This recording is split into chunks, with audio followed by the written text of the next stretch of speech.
Welcome back, everybody, to These Aren't the Nerds You're Looking For. Lorenzo Fon is sitting here with... Kevin Horde. And we have a guest back again. Hello, I'm Gary Roby from Harry Potter Minute back again. Yeah. Welcome back. Thanks for having me. It has been a delight to talk to y'all lately, so... It's, again, we're still under quarantine for all three of us in some fashion, in some form. It's evolving. It's definitely evolving, but... Yeah, it's off the record. We've just been chatting like a lot, like very, very socially deprived people. Exactly. I was thinking about that last week after we chatted because we finished that episode and then still talked for a while. Yeah, like, you know what? I don't think I've really talked to anybody else this week. Yeah, there are so many thoughts in here that just need to get out. In general, because we were planning on recording two at once, and then didn't happen that way. Kevin's in Central Time Zone. He needed to go to sleep, which is okay. Very. It was fair. Late. It happened on a Tuesday night. It happens. So we are back to continue our discussion on the Clone Wars. We are moving forward. We talked about Brothers last week. We're going to be talking about Revenge. This is season 4, episode 22. Air date, it's a weird split air date. It aired in France on March 14th, 2012, and then debuted everywhere else on March 16th, 2012. That's weird. So, don't know what made France so special this time around, but, cool. Good for them. France. Yeah. Was there a split last week with Brothers? I'm going to look at that. There was not. Not that I recall. Keep on. No, March 9th last week. Just a single air date on that one. And it's weird. I don't recall ever seeing France getting their own air dates. Usually it's been UK or Canada that have a different broadcast schedule for whatever reason. Yeah, I wonder why that happens. There's probably some boring actual real world answer for why it happened early, but the really generic thing I could think of happening is whatever channel they happen to air on in France already had something else. Something else, yeah. Some event was happening that took precedent, and Clone Wars was we'll air in March 14th. We'll air early, sure. Yeah, why not? International release dates are weird. Do you remember how Force Awakens came out in UK a week earlier than the US, and everybody was like Stephen Colbert got in on that fight too. He's like, how dare they see this before us? This is America, goddammit. This is our movie. This is our thing. Don't take it from us. But yeah, then it gets even more messy when you get into TV, and especially with streaming nowadays, where oh my goodness, I know. It's weird, man. And then when you get co-productions, His Dark Materials was airing in UK first, and then HBO got it, and it was airing on BBC. Well, and then the HBO Mandalorian went the other way around, right? Didn't the UK just get Disney Plus so they can officially watch Mandalorian legally now? And I feel so bad because that Baby Yoda is out of the bag. It's out there now. Yeah, spoilers for people who have not seen Mando and are listening to a Clone Wars review show. And have somehow missed Baby Yoda. Yeah, if you have somehow missed Baby Yoda being in the pop culture zeitgeist. Who is this now? Yeah, Kevin, we're gonna have to talk off air. Hey, I have a Mandalorian connection that I plan on bringing up later in this episode. Ooh, okay. Super. Spoilers for later. I'm excited. Nice setup there.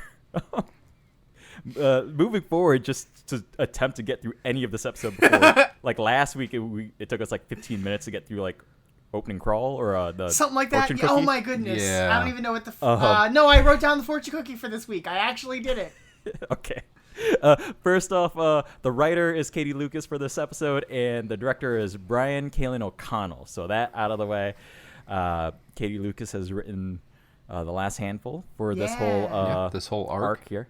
Yeah, this whole arc would be she's written, as far as I'm aware, didn't she? She wrote most of the stuff that Asajj Ventress appears in. No, I don't. I know that she had at least a say in a lot of.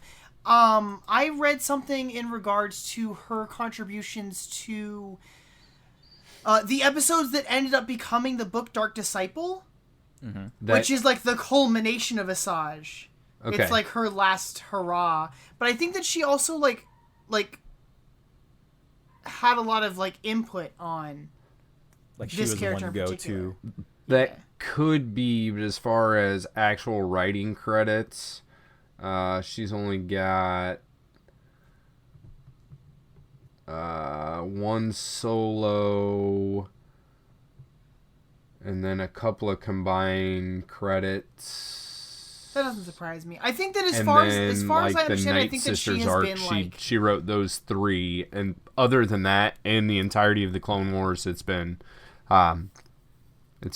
few and far between.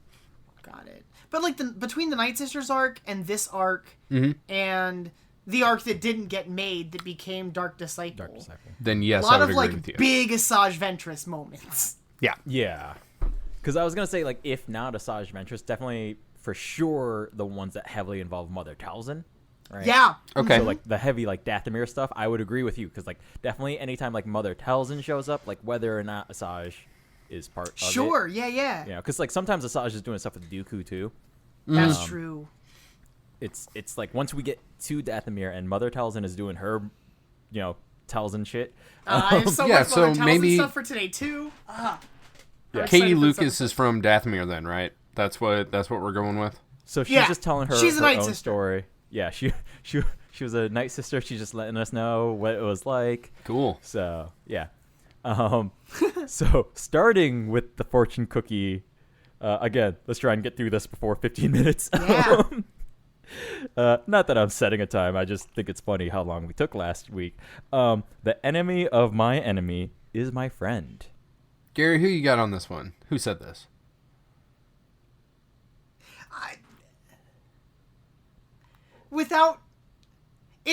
With the context of the episode, it feels very much like an Obi-Wan Kenobi thing.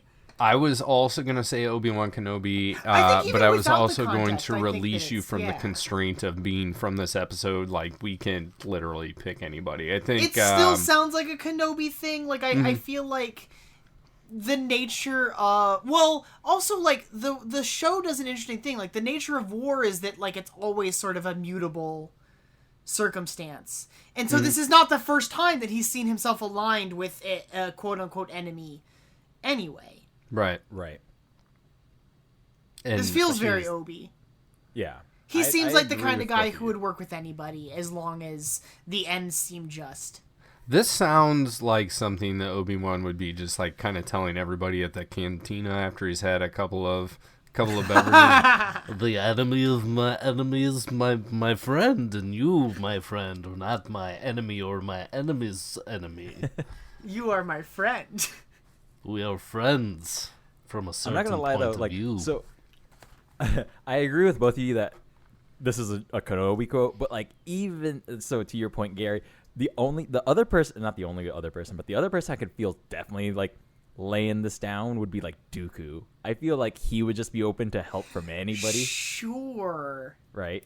He would just be like, I feel like Not the yet. friend of his friend would be his enemy, not Well- the other way around. No, I think that Lorenzo has an interesting point because, like, what would have happened if Obi-Wan during Attack of the Clones had, like, questioned Dooku further about, like, what do you mean the Dark Lord of the Sith is in charge of everything that's going on right now?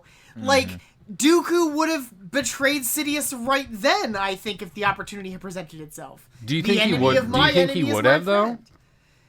Do you I think don't he would have been like Palpatine is the guy that I'm talking about? I think, I think that if Obi-Wan showed himself to be, I don't know. The problem is that, like, Obi-Wan is such a, like, Jedi loyalist. No offense to Obi-Wan, I love him so much, but I the thought of him, like, walking away from the Jedi Order to join Dooku is almost inconceivable. But, like, I think that if Dooku believed that Obi really was interested and was willing to take that fight directly to, like, to Sidious, No, hey, this is who the bad guy is. Only you can help me. This is the only way to stop this tragedy that's about to happen. Like, join me. Yeah. I'm still a little hesitant in saying that Dooku would kind of just spill all the beans, because then at what point would the information that Dooku gives over be worth more than he is? You know. Sure. And I think he's cognizant of that. I think he's going to give out enough information to like try to bait Obi-Wan into his cause. I think if he believed that Obi-Wan's support would help him overthrow Sidious, he would absolutely go for it. Yeah. As long as Dooku's like Go ahead. coming out ahead in all of this, like that's why I think this quote can be attributed to him. I mean, he came out ahead. That's true. Yes. Headless. Yeah. He came out, you know, A head. a little short. And a separate body. Yeah. But that's why I can. It's because of that scene actually that made me think of Dooku. Honestly, Yeah. That scene from Attack of the Clones, in which if Dooku can come out ahead, he's not loyal to anybody, right? No. Okay. If there are means for him to come out ahead using whoever and whatever resources are around him, he'll go for it. You know. Do you guys remember the old Dick Tracy movie? Yeah, the one with Madonna Yes. and Warren Beatty. Yes. Yes. Not So seen this. Warren Beatty as Dick Tracy. Gary, you got to watch this movie. It's great. I know of Dick Tracy. He's like a this movie is pillar so of good. culture, but I don't know anything about this movie. Especially So as I will Madonna's in it, not and it's- spoil what happens in the movie for you, Gary, because I do want you to Okay. watch this without unencumbered by the burden of knowing what happens at the end. Right? Okay, sure.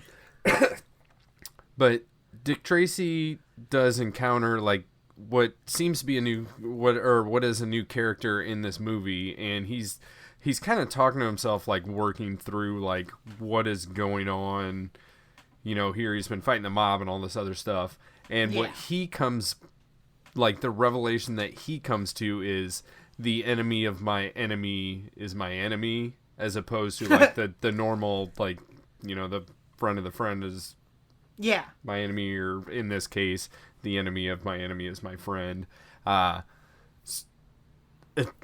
soon as I saw this, that's exactly what it made me think of. So then that turned it to me in like a positive light, and that's why I went with Obi-Wan Sure. as opposed to Dooku, who I don't see in a positive light. I mean, because But I'm on the same page with you guys. I think it could be either of them. I haven't read the there's a Count Dooku audiobook that Audible did. Oh, yeah. It's not it's it's like an Audible original or like an audio play. like a radio play. Yeah, it's Yeah. more of an audio play than an actual, like, the book came out and it's a script. It's not an audiobook. Right. I did not read that because I didn't like the guy who did the voice of Dooku in that, but I did read Master and Apprentice, which is the young Obi-Wan and Qui-Gon? Qui-Gon Jinn book that Claudia Gray wrote. And okay. that book includes a lot of Qui-Gon Jinn and his master, Dooku. Count Dooku, and their relationship, and like what motivated him at that point in his life, and all of that was really fascinating. There's a lot of very good like Force prophecy stuff in that. I have a question for you. Yeah. When Dooku was a Jedi, was he still Count Dooku?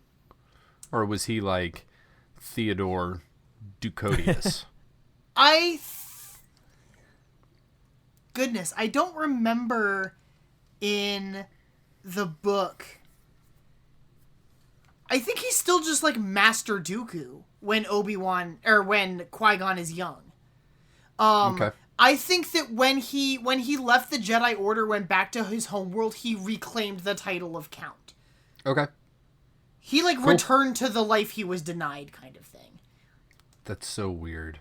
it's super weird because most Jedi are taken when they're children and don't know anything about where they came from. Right, they don't have a heritage, essentially. Exactly. Except but for he did. Count Dooku. Which, like, there's a weird... You could get, like, real internal about that. Like, the one kid who knew where he came from. The two kids who knew where they came from are the ones who eventually walked away from the Jedi and fell to darkness, because it's Dooku who returned to his homeworld and became the Count, and Anakin, the kid who walked away from his slave mother. Right. Like, that attachment, that critical attachment to your family being the result of your downfall is maybe not a Jedi theory that I want to fall into, but it's definitely what the movies seem to be saying. Yeah. At least the prequels. Yeah. There's, Star Wars As is not opposed great all the time. to Luke Skywalker, who didn't know where he came from and was kind of stumbled upon this as happenstance and became, the not savior of the galaxy because Anakin was the chosen one and Yes. Yeah. didn't defeat the Emperor. So Yeah. we have that. Yeah. Things have changed for sure. It's To say complicated. the least. Yeah. Yeah. Hashtag it's complicated. Yeah. The essential Star Wars opinion. Yeah. Yeah. Okay, We'll- we we'll should talk leave about that this there. episode probably. Yeah, we'll leave that there, and then we'll wrap that up later. Not this episode. So are we comfortable? Are we sticking with Obi-Wan? Is that our official Yeah, I think call? I like Obi-Wan. mean- I think. It's not like it's written in stone, Right. I fill in a little cell on a little spreadsheet, and that's about it. I mean, the original saying, I believe, is the Sanskrit saying, so I think it probably was written in stone somewhere. Yes. Fair enough. So that being said, the newsreel is basically a recap of the last episode. Yeah. We get a quick catch up on Darth Maul and his relationship to Obi-Wan and Yep. their relationship to Savage Opress, and then they're going back to Dathomir. Darth Maul is still kind of in the loony bin, to put it in those terms, I guess. Yeah. And then we start on Dathomir, where Kevin was trying to lead us to last week, but we were not ready yet. Not You know, prepared. I must have been just so excited about this that I wanted to hop straight into it. That aside from the loony bin, as Lorenzo mentioned, Darth Maul is getting some new legs, man. Yeah. Oh yeah, he's getting new legs. So pretty quickly we get Darth Maul and Savage. They're on Dathomir. They meet up. This is when they meet up with Mother Talzin. Wait, can I before we even land on Dathomir, I have do something it. I want to bring up. When they're in the ship, when they're flying to Dathomir, I think that this is the point where we see Maul at his like most fragile. He's in this like He's like not huddled in docking a corner, bay. right? Yeah, he's like surrounded yeah, by it's just like a the- cargo bay with like the a whole bunch of cargo bay. boxes and shit. Yeah, These and are he's- the essentially the cargo crates that led Savage to the trash planet Yes. to find his brother the anyway, trash because that planet. makes sense. and Yep. he's singing to himself, Yeah, he's sort kind of talking chanting, in soliloquy, maybe. and I Yes. wrote out what he says because I think it's interesting. I think I want to dig into it just a little bit. Yeah. Sure. He says, far above, don't know where we'll fall. Far above, what once was great is rendered small. And like, He's talking about his penis. okay, sure. Great. Everything falls back to penis theory.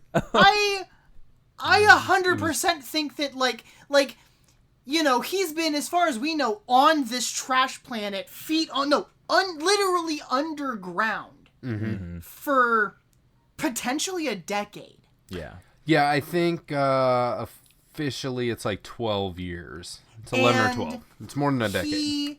he's in a spaceship for the first time above a planet in all that time, and all he can think about is how he fell down that shaft on Naboo. And what once was great is rendered... Like, this is Maul at his most vulnerable we'll ever see him. So is Maul the one that was rendered small, or is the plan of the Sith what he is perceiving as being rendered small? I think right now... Well, he doesn't know. I think he's taking this personally. Okay. I think very much it's like, look what became of me because of sure. this guy Kenobi. Okay. Right. Because he's very single-minded in his need for vengeance against Kenobi. Right.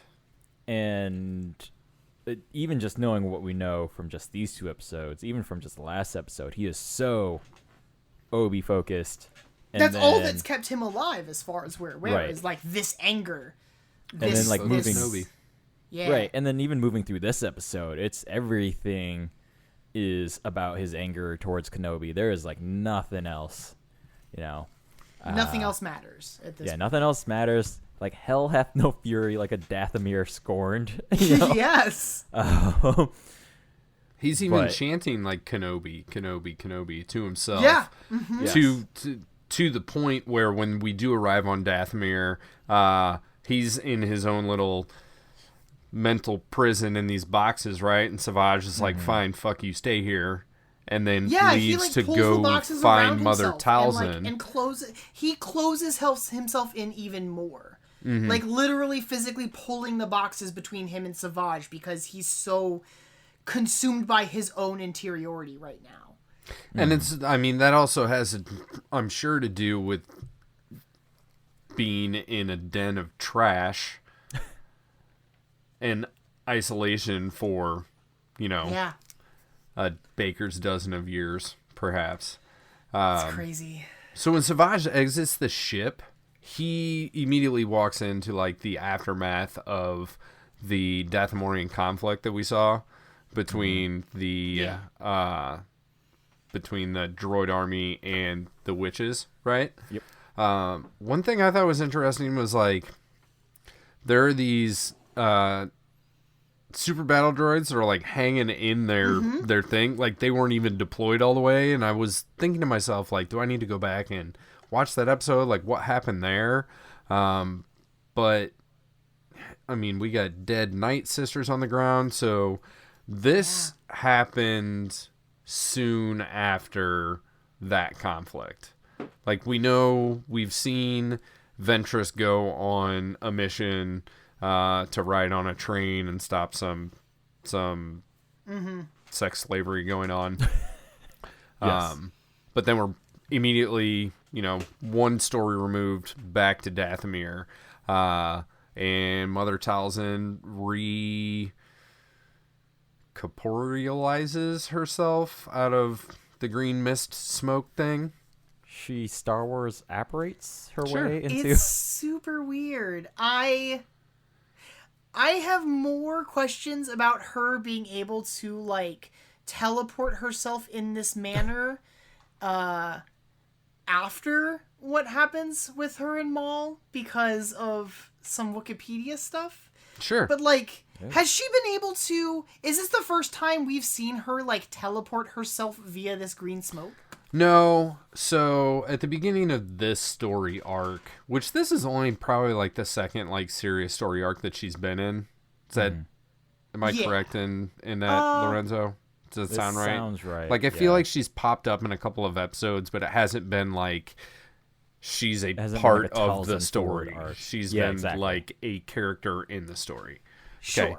So at the beginning of this story arc, which would have been Massacre, so a couple of weeks ago, as far as this show goes, 3 weeks ago, whatever, Gary disappeared in this fashion.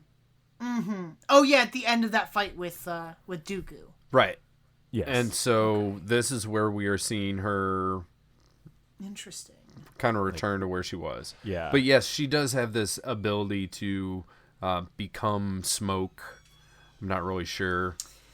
Yeah, It's less apparition and it's more Voldemort smoke flying. Yeah, his weird Yes. which I think It's technically not the the movie, speediest form of transportation when you Yeah. can apparate.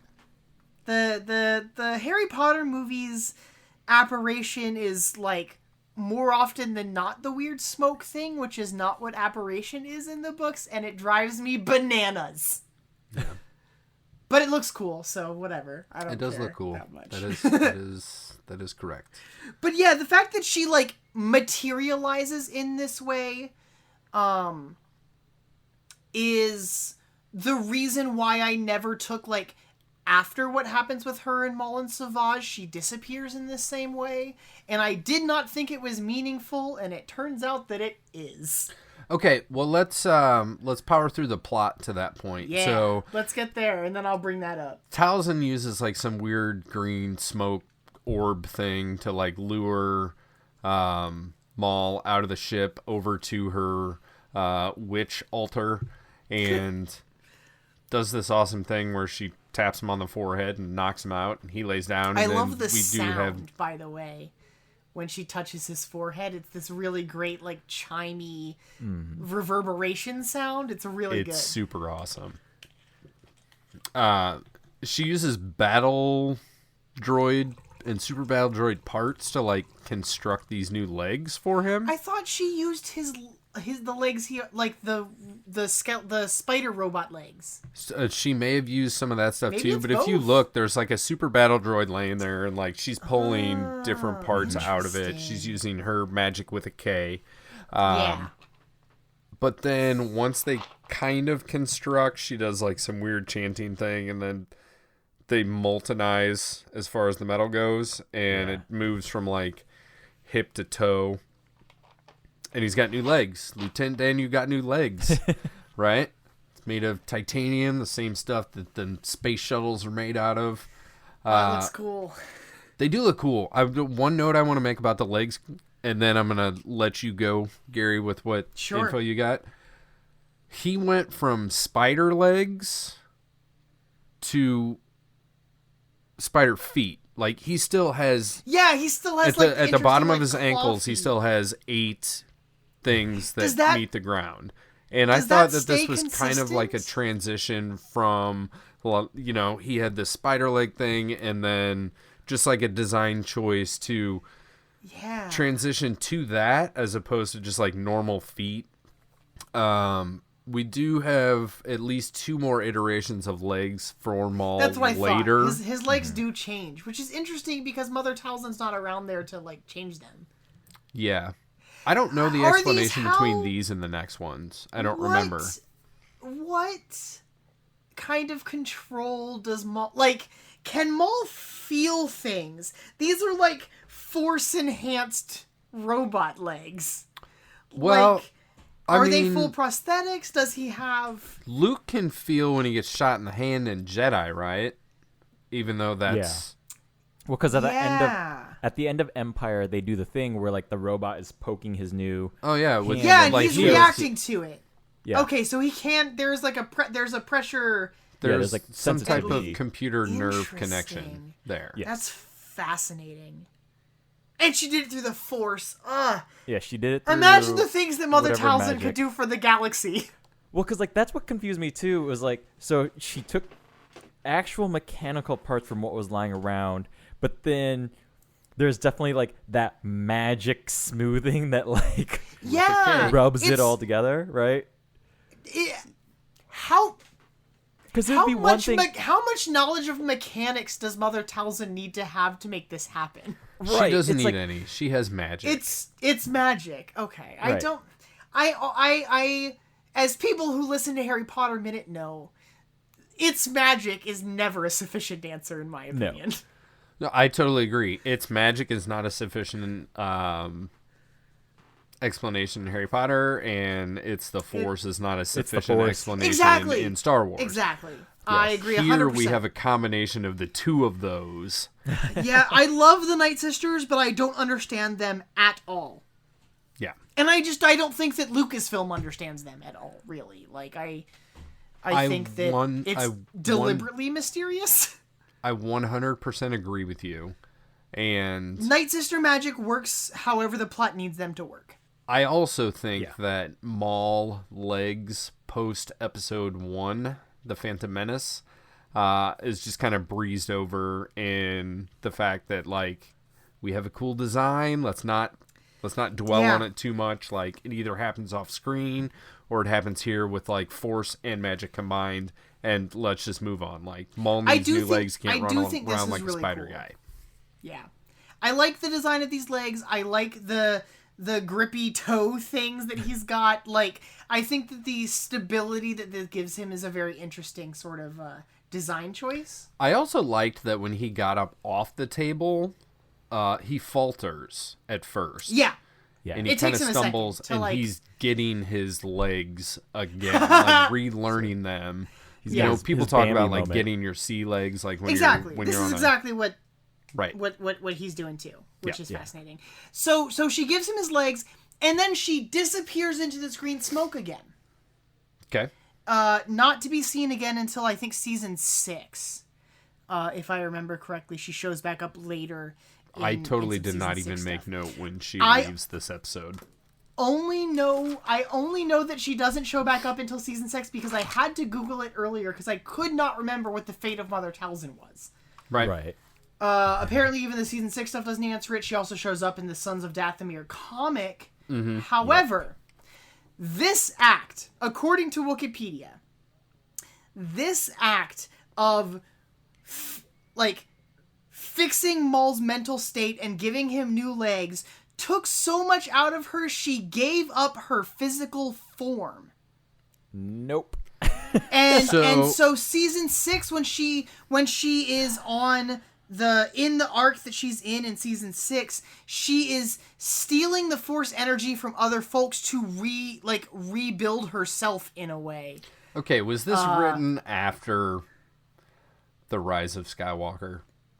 I don't know when this bit was written, but according to the Wikipedia canon, I will read it because I read this like 3 times earlier because I was not sure I believed it. It says, the act of restoring Maul forced Talzin to surrender her physical body to the spirit realm, but her son pledged to carry her torch of vengeance in a quest to draw out and kill Dooku and Sidious.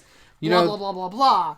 And then it talks about what she does in season 6 and how she's been like drawing force energy from a different group of force sensitive folks. Okay, we are gonna have you back on for the Mother Talzin episode in season 6, Please. and Oh God. I think it's a great idea, and I can tell by Lorenzo's comments that he's like, nope, this is not presented on screen. I disagree 100%. Yeah, and I've only seen season 6 once, so I also don't remember this being the case. I thought that she was just like gone at this point. Yeah, I thought she was just getting out because, yeah, and Kevin, you're completely right. Kevin knows me very well, and we've had this discussion for. I know that in the context of our podcast here, where we do depend on Wikipedia quite a bit. Mm-hmm. I don't but- trust it most of the time.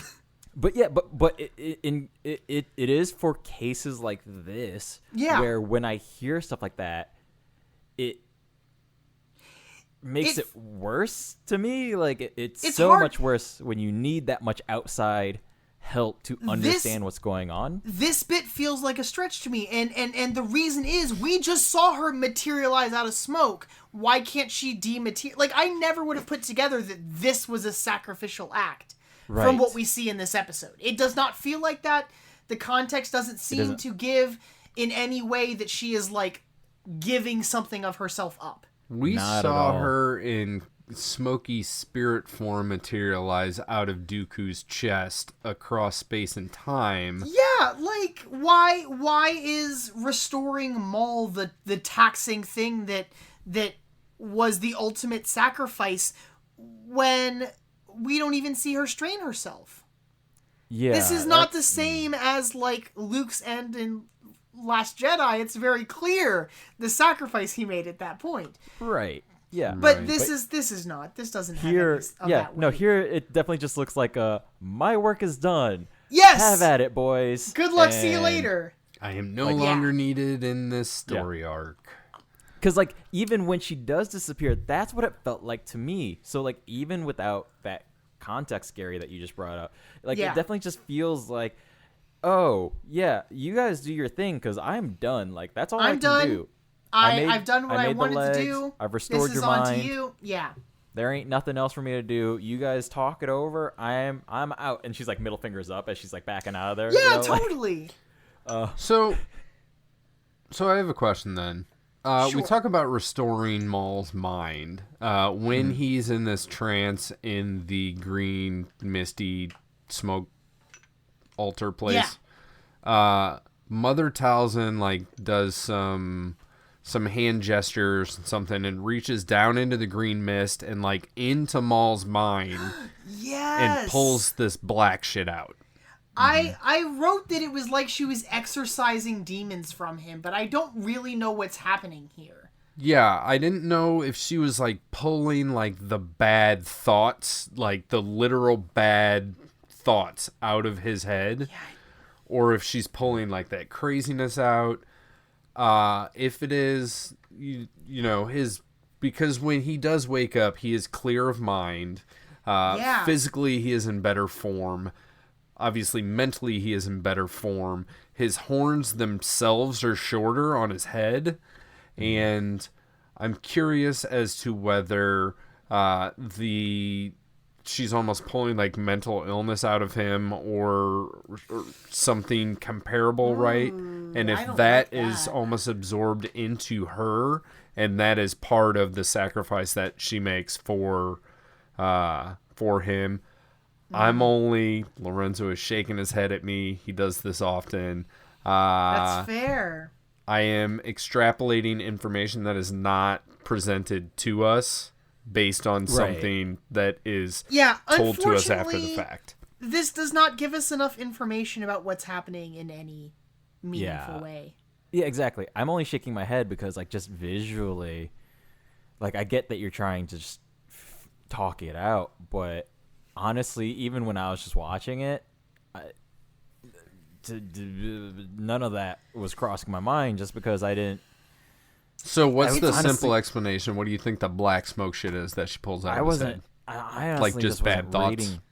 No, I honestly just wasn't reading anything into it just because of this weird way that they're kind of using magic as this like mystical thingy that's happening, and we need to visually show restoration of the mind. So, you know, is it This is pulling more. out- This is more a metaphorical interpretation on the sides of the animators than it's like a thing that actually like that. If you were standing there while Mother Talzin did this, you probably wouldn't see this happen.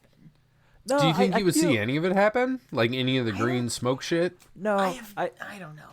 See, I see. So I'm opposite. I feel like Okay. whatever we're seeing on screen, anybody in that room should be able to see. So I think Savage is seeing that. So You know. he is seeing this like this black mist or whatever being pulled out of him by Talzin. Yes, I think Savage is seeing that. So I think any of like that visual things that are happening is Okay. of visual. It's actually happening. It's actually happening there, Okay. right? But you don't think that there's like a literal or metaphorical reference behind it, like his mind was cloudy and now it's not type thing? It's just like this is Like she is removing something from him. Yeah, like is I it, thought so as well. But is I she- just but like what is that substance then? So to Kevin's point, is it physical or is it metaphorical? Right? Like where's is the it- pensieve? Throw this shit in the water, let Harry stick his face in it. Yeah, let's see what it is that she pulled. See, yeah, because I just paid no mind to this because from a real world perspective, I was just like, look, the animators are just trying to make something that just visually looks cool. I thought you Yeah, meant real but- world. if as they in, want- like, if Star they want- Wars. Well, if they want to kind of like make it represent something, you can kind of do that. You know, is it like, yeah, to Kevin's point, like I mental think illness being represented as like this black tar sort of thing, right? I don't know. I again, I didn't pay that much mind to it. and I admit just because of the weird way magic has Sure. already worked in this arc alone. So the reason I think that all of this is being seen is because in the Massacre episode, we had that weird thing where, like, to Kevin's point, it's like when the undead army was popping up and they needed to be strung by that green smoke river in the air. And then Dooku was like, hey, if you see that green Hey, thing, dipshit, follow that. Follow the fucking Yeah. green. And I was Fair. just like, oh. So then there like, is a well, like that's a thing you can see. I know intellectually that the reason we the audience at home watching the show The Clone Wars see that this, like, something is being removed, some negative energy in some sense is being pulled from Maul, which is what restores his regular sentience. His state of mind is Right. clear when he wakes up. But, like, because we see it in the if we want to scrutinize the consistency of what the Star Wars universe is, there should be some explanation in the text of what this thing is. Absolutely. And like, you know, I think that some properties can get away with, like, not explaining those things, but the nature of Star Wars is to explain everything. So the places where we have mystery like this, it's fun to pick at it and scratch it and be like, what does this mean? What was that black smoke? What does it physically embody or represent? Because, like, So I wonder if that is touched upon in the Son of Dathomir Darth Maul comic, right? Yeah, I Because haven't read it yet, if and you- I I think read I'm that going comic, to. but I don't If you recall click on the anything. footnote for that snippet that you read, that is where Yeah. it takes you to. The other Okay. the other footnote is the Night Sisters Wikipedia page. Interesting. 'Cause I do want to read that. I do want to read the Son of Dathomir comic, especially after, like, how much we've talked about it just in this episode and in, like, research I did today. I Sure. mean, look, because, like, okay, so I probably read it like 5 or 6 years ago when it came out, right? Sure. So that's why I'm like, I know I read it. I just have no memory of it because it was so long ago. Yeah. And it was during, like, a really bad phase I had when I was, like, spending like $200 a week on comics. Like, it was, I was Buddy. not a responsible youngin, financially speaking. I don't read comics anymore, and it's changed my life financially. I'm sure that made my local comic book store really sad, but Yeah. but I don't recall anything else regarding the magic, like, really being, like, it's, I don't remember it being explained. Maybe explored, Sure. not explained, right? Yeah, this isn't a, like, a high fantasy novel where we're going to sit down for 20 pages and talk about this is how the magic system works. Right, yeah. Right. Like, we're not gonna get, like, that, like, 3-chapter Tolkien-esque, But like, I want it so bad. so regarding the nature of Dathomirians, Please. Like, please oh, give God. it to me. there's no story yet. We're still just talking about the economy of Dathomir. Okay. Like, So what you're saying, Gary, is you need a spin-off series that is simply Star Wars: The Clone Wars of Dathomir, and we just have Well, okay. this- If I oh, ew, I shifted my whole desk. That was an accident. If someone was like, "Hey Gary, pitch me a Night Sister story," so What I would Tiger do King, right now- but with Night Sisters. what I would do right now would be, I think it would be really interesting to do a story following. Did either of you guys play Jedi Fallen Order? No, not yet. I The- own the- it. I have it. There is a Night Sister in that game. And please just give me more stories with her about, like, how she uses her magic. There's a really great moment, slight spoilers for for this game, where she's talking to the protagonist about like how Night Sister magic uses both the light and the dark, and there's this really interesting conversation she has about like utilizing the dark side of the Force without succumbing to it in order to produce the magic that she does. And there is a villain that you fight at one point in that game that is a former Jedi who has learned Night Sister magic and now has like a weird combination of the two, like using the Force in that way. And that fight is great in that game. Cool. It's But I would love to follow like what happens to the Night Sisters post Talzin. Like after the Empire has risen, like where do they go? I 100% agree with you. Talzin tells Savage before she even brings Maul onto the ship that like we've been defeated for now, but you know we'll return. We always do. Which is also something I wanted to bring up because right now the Night Sisters are one. It's just the Night Sister, and maybe not even that because it's Mother Talzin. Like I would assume that they are called sisters because they are below the mother, right? But my guess is she's the Night Mother, right? Right. Like she's just Mother Talzin. Yeah. And even then, I guess she's like in the other world or whatever, right? Yeah, she's in the she's upside like down, like somehow separate from the physical realm as far as we can tell at this point. And so like again, like light spoilers for stuff that happens in Jedi Fallen Order, presumably the girl you meet in Fallen Order is like a little girl on this planet somewhere right now. Alone because her family has been murdered. I don't think that like I think that's how they tie that into canon. Yeah, I think that she like survives on her own for a while. I don't think this is the only community of females on Dathomir. No, I don't think so either. right. And I wouldn't be surprised if this isn't the only coven of witches on Dathomir. Do you think is Mother Talzin's like the head of that regardless of, or are there like, does she have rivals? Are there other mothers on Dathomir? I don't know that she is the 100% head of this particular coven of witches because there was that one old lady that was stuck inside the rock hall area, right? I would like, love some story to explain all of this. Please, Like, just give me a Night Sister book. I would consider like her the elder, but perhaps not the figurehead. Yeah. Right?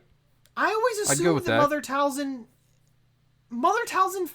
from what we've seen of Night culture, of Night brother sister, of Dathomir culture, I don't know of anybody superior to Mother Talzin. Okay. Or even equal to Mother Talzin. I just know that I was simply bringing up that one character from Massacre. That's the old lady witch hiding in the, or locked up in the rock cave. Who knows? Hanging out, yeah. I need to rewatch that one too because I don't remember her. Because she's just hanging out in there, and she's like, ah, yes, my time has come. I'm trying to think. Guess of what, her name motherfuckers? is. I can make an undead army. Like, wait, what? I do also.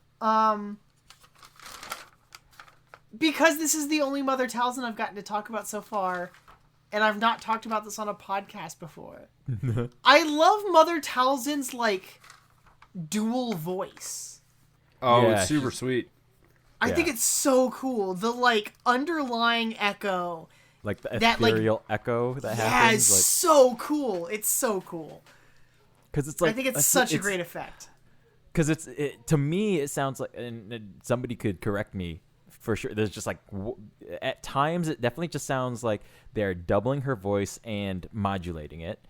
Sometimes to me it sounds like a different voice even. Like, so it doesn't even sound like her voice being modulated over. It totally just sounds like somebody else taking the reins of like whatever lines she's saying, right? Like I wonder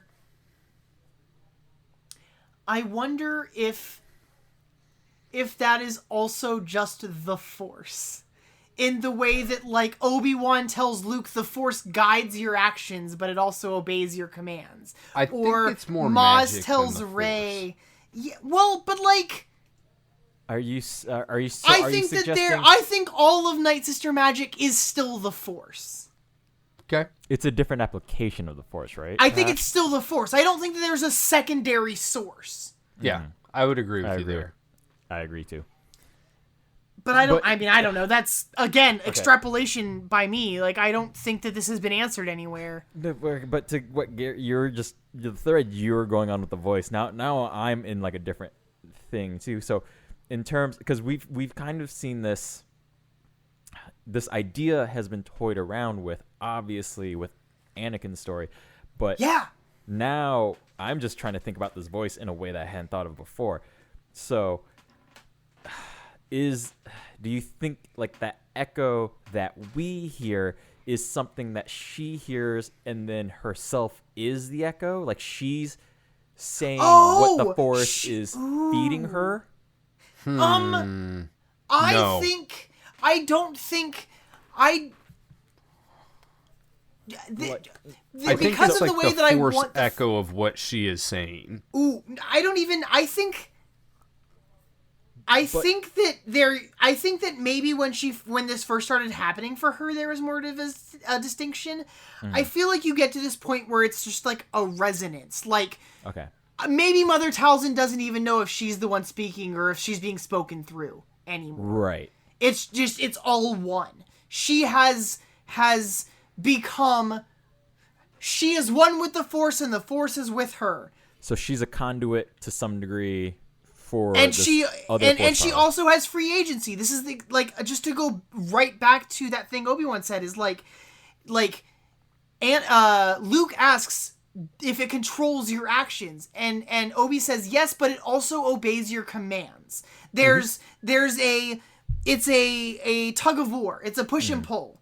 Both the person, the conduit, and the Force have agency, and there's a wiggle room in between where those things meet. This is it's also Maz in Force Awakens tells Rey that the Force is with you. Close your eyes, let it fill you, it will guide you. And then we see her do that in that fight. She closes her eyes, she takes a breath, she lets herself hear the Force, and then is able to fight off Kylo Ren because she is being moved by it. Mm-hmm. And then to make a Harry Potter reference here, like when when he gets his wand from Ollivander, right? Like he tries a bunch of wands and the wands do bad shit, knocking down stacks of wands, stuff happens, other things. But when he gets his wand, it's like blast of air to the face, light, light from the sky, exactly. Godly light, whatever coming down. And then he and this wand are connected, and there's a moment of oneness that happens. Right, and when he is doing magic, it is, yes, the wand is the conduit for performing the magic, but the magic comes from within him. I imagine that when a Force user is at their most receptive to the Force, it is, whether it be in a moment of fight or whatever, there is a I see what is happening and I know the action I need to take to respond to it, but there's also a bit of the Force is also intuiting what is about to happen. Right, and they so don't have to think about are it. those movements, I think that you get to that point where you have an erasure of self, where you're just moving with the flow of the Force. Where there is no, it's you could go really philosophical and say it's like an ego death sort of thing. You lose your sense of of distinction. You are no longer separate from what the Force is. It's just you are whole and complete, and you are one with the Force, and it moves you, and you move with it in a sort of way. So in your understanding of this, it wouldn't be her voice and an echo of the Force. They would be one and the same, and the resonance simply comes from the power within her. Well, even as we hear it, even the resonance sort of happens with like such a microscopic bit of delay. Like we hear it because it's audibly very different, but there isn't a like second of delay or any like there isn't enough of it where it feels like an echo. They're speaking together. I was going to, Lorenzo, when you first started asking this question, I thought the question that you were going to ask is whether or not like this reverberation was the Force itself and therefore only heard by Force sensitive people, right? Like if you have some, you know, did the droids, do they hear this resonance? Or is it only if you are open to the Force does this kind of secondary powerful vocalization come through to you? Like, is she's speaking verbally, but she's also speaking through the Force? Again, for me, okay. So, regarding the magic and the voice, and I think Star Wars as a whole, and now I'm like really trying to run my brain. There are definitely moments, but I think on the whole, okay, I'm gonna try and be very specific about this. Generally This is a speaking, big question. it can be through a character's viewpoint, but generally speaking, like the camera as a general entity Sees what everybody sees. It's objective, right? It's very objective. And that includes, say, like when Luke goes in the caves of Dagobah, right? Into like that dark. If zone. anyone else was in the cave with him, would they also see Vader? I see that like that. Those are the moments where I'm gonna just kind of say It's hard. It's hard we're objectively seeing what he's seeing. Right. Okay. So that's where I'm going to try and draw that line. So like when Rey touches the lightsaber. Sure. Maz doesn't see what she sees, but we get an objective look to some degree, right? So then that's how I still feel about the magic and the voice echo. I do feel that, like to Kevin's point, droids would probably hear that sort of ethereal reverb. Right? I don't think they would. I don't know. I still take all very like I think like Savage is hearing it.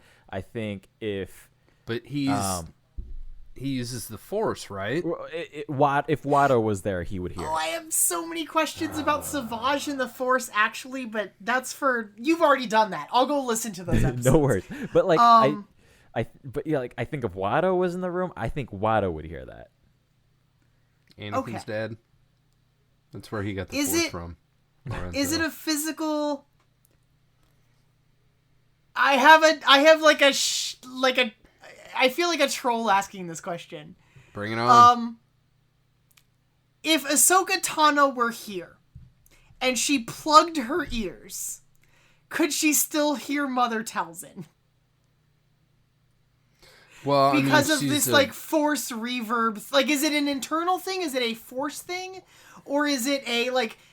Does this voice echo out into space? Like I don't feel. I think she would. I actually don't think that in my reading of this, Gary, she would hear Mother Talzin speaking through the Force.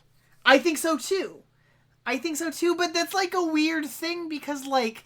I don't know if I want Watto to be able to hear this, but also I kind of want Watto to be able to hear this. Like, I want to think that Mother Talzin is so strong with the Force that this follows her wherever she goes, regardless of whether you're Force sensitive or not. But... Okay. Honestly, I think you guys have... But also the Force is with, like... Everything is technically connected to the Force, whether or not you're...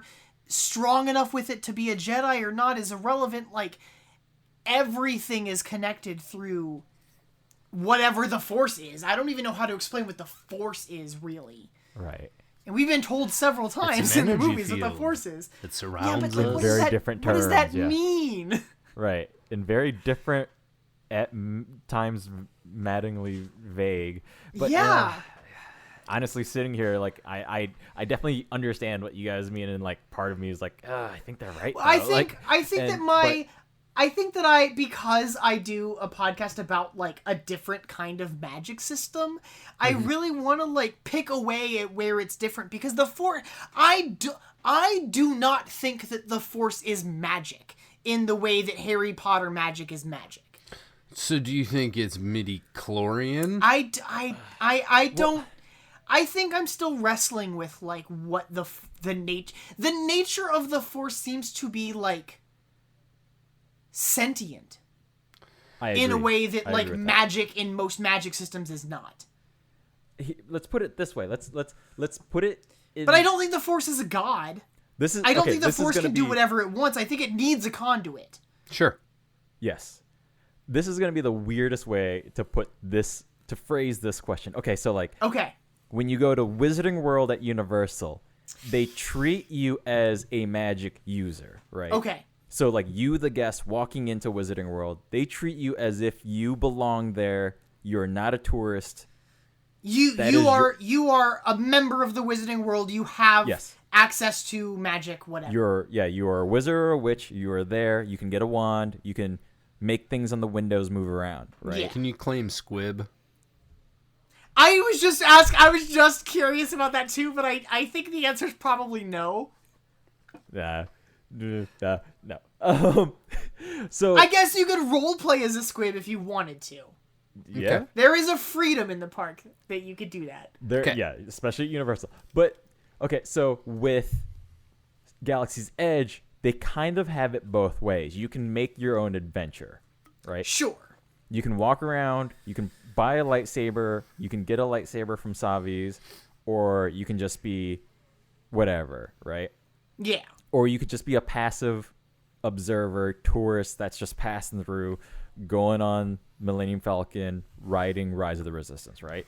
Mm-hmm. Like, you have that level of freedom. But if there is a Mother Talzin animatronic, do you hear that echo? Yes. But So then what does that mean? okay. I'm gonna say no, no, if- because I don't think that the echo voice emanates from Mother Talzin. I feel like that the reverb voice is an external. This exists everywhere simultaneously, and if you are attuned to it, you can hear it, and otherwise you won't. I 100% agree with you in the aspect of being in the Star Wars universe. Lorenzo, I think that if there was a Mother Talzin animatronic, then yes, you would hear the reverb. I think at the park for- everyone would. For not, and it's not for the same reason. It wouldn't be because you, as a character, were force sensitive. It would be because it's a cool fucking thing to do at a Disney park. Exactly, I 100%. completely agree. I definitely 100%. agree. I think I at the definitely agree with park, that. if I saw Mother Talzin at the park, I would absolutely want to be able to hear both her and this reverb. I definitely agree. I just thought that was a really funny way to try and pose that question. Yeah. Because it's like the closest real world equivalent we're ever going to get of this shit. Absolutely. Like, yeah. Well, and it's the Force, again, like we have been saying, like is not particularly well defined in any meaningful Right. way. I mean, It's deliberately vague because you want to be able to keep doing new things with it. right. Exactly. And it keeps developing and changing. And then, but we get to like, But then I also Either com- think that it forgets about what it has done. I feel like some of what could make some Star Wars writing stronger is to remember what it has done in the past, like the opposite of what forget the past, kill it if you have to, right? Like, there are some really cool things that have been done with the Force, and then when it comes to, like, the saga movies, they're just, like, forgotten about. Well, like, the thing there, I think is like, I guess it depends on like what the separation between the characters are, Okay. right? Like, we have seen Baby Yoda, like, heal someone with the Force. Spoilers for Mandalorian. And then we saw Rey do that in Rise of Skywalker, but we've never seen someone do that before. Right. But, like, but as if soon we have... like, that doesn't mean that, like, every Jedi from now on is going to know how to be able to do that. In fact, the further removed that the new Jedi in the future is from Rey, the less likely they are to know the techniques that Rey used. Yeah, I mean, it's a complete. This is the why has no one ever used the Holdo maneuver before? And it's because she came up with it on the fly. No one had ever been in her situation before. And she was probably damn lucky for it to have actually fucking worked. Yeah. She's right, so exactly. and then like I'm so angry, but also like I know why they did it. That in Rise of Skywalker someone proposes like, why don't we just use the Holdo maneuver on this thing? And it's like that doesn't, because that's not how this works. Yeah. Well, like, and that was like the weirdest. There's a bad trend in a lot of media right now to be meta analytical. Yes. Exactly. Every Disney remake, every Disney live action remake does this. We're like, Beauty and the Beast. Oh, is everything here enchanted? What's your name? Oh, that's a hairbrush, you dumb bitch. Like, wait, what? like, but why? But why? Yeah, why did we need that explanation? Like, well, not that's the thing, everything... right? Like, the nature of fans on the internet is to question everything, right? And the response of the people making the movies is to be like, hey, maybe we can try to answer these questions that we're getting all the time. Right. But like, I don't think that that's their responsibility. I don't even think that is necessary. Yeah. Most of the time, like you can just we'll leave just it be. do this. Like, this is a thing we'll just do. You know? Yeah, fans are always gonna have questions. You don't have to comment on them. Right. But I think that like. Right now, all of Star Wars exists within a pretty narrow time period, but like there's already a lot of evidence of like Jedi being able to do very different things. Like Quinlan Vos can pick something up and sense its history, but no other Jedi at the temple can do that. No one's like, hey Rey, why didn't you pick that thing up and figure out where it came from? Like, it's just not. That's not how the Force works. Yes. Well said, Harrison. My point to that statement of Star Wars being able to learn from itself is that sometimes, you know, like, we've spent a lot of time talking about this magic thing, right? Yeah. And whether or not Mother Talzin's voice specifically emanates from her vocal cords or from the Force inside of her. Yeah.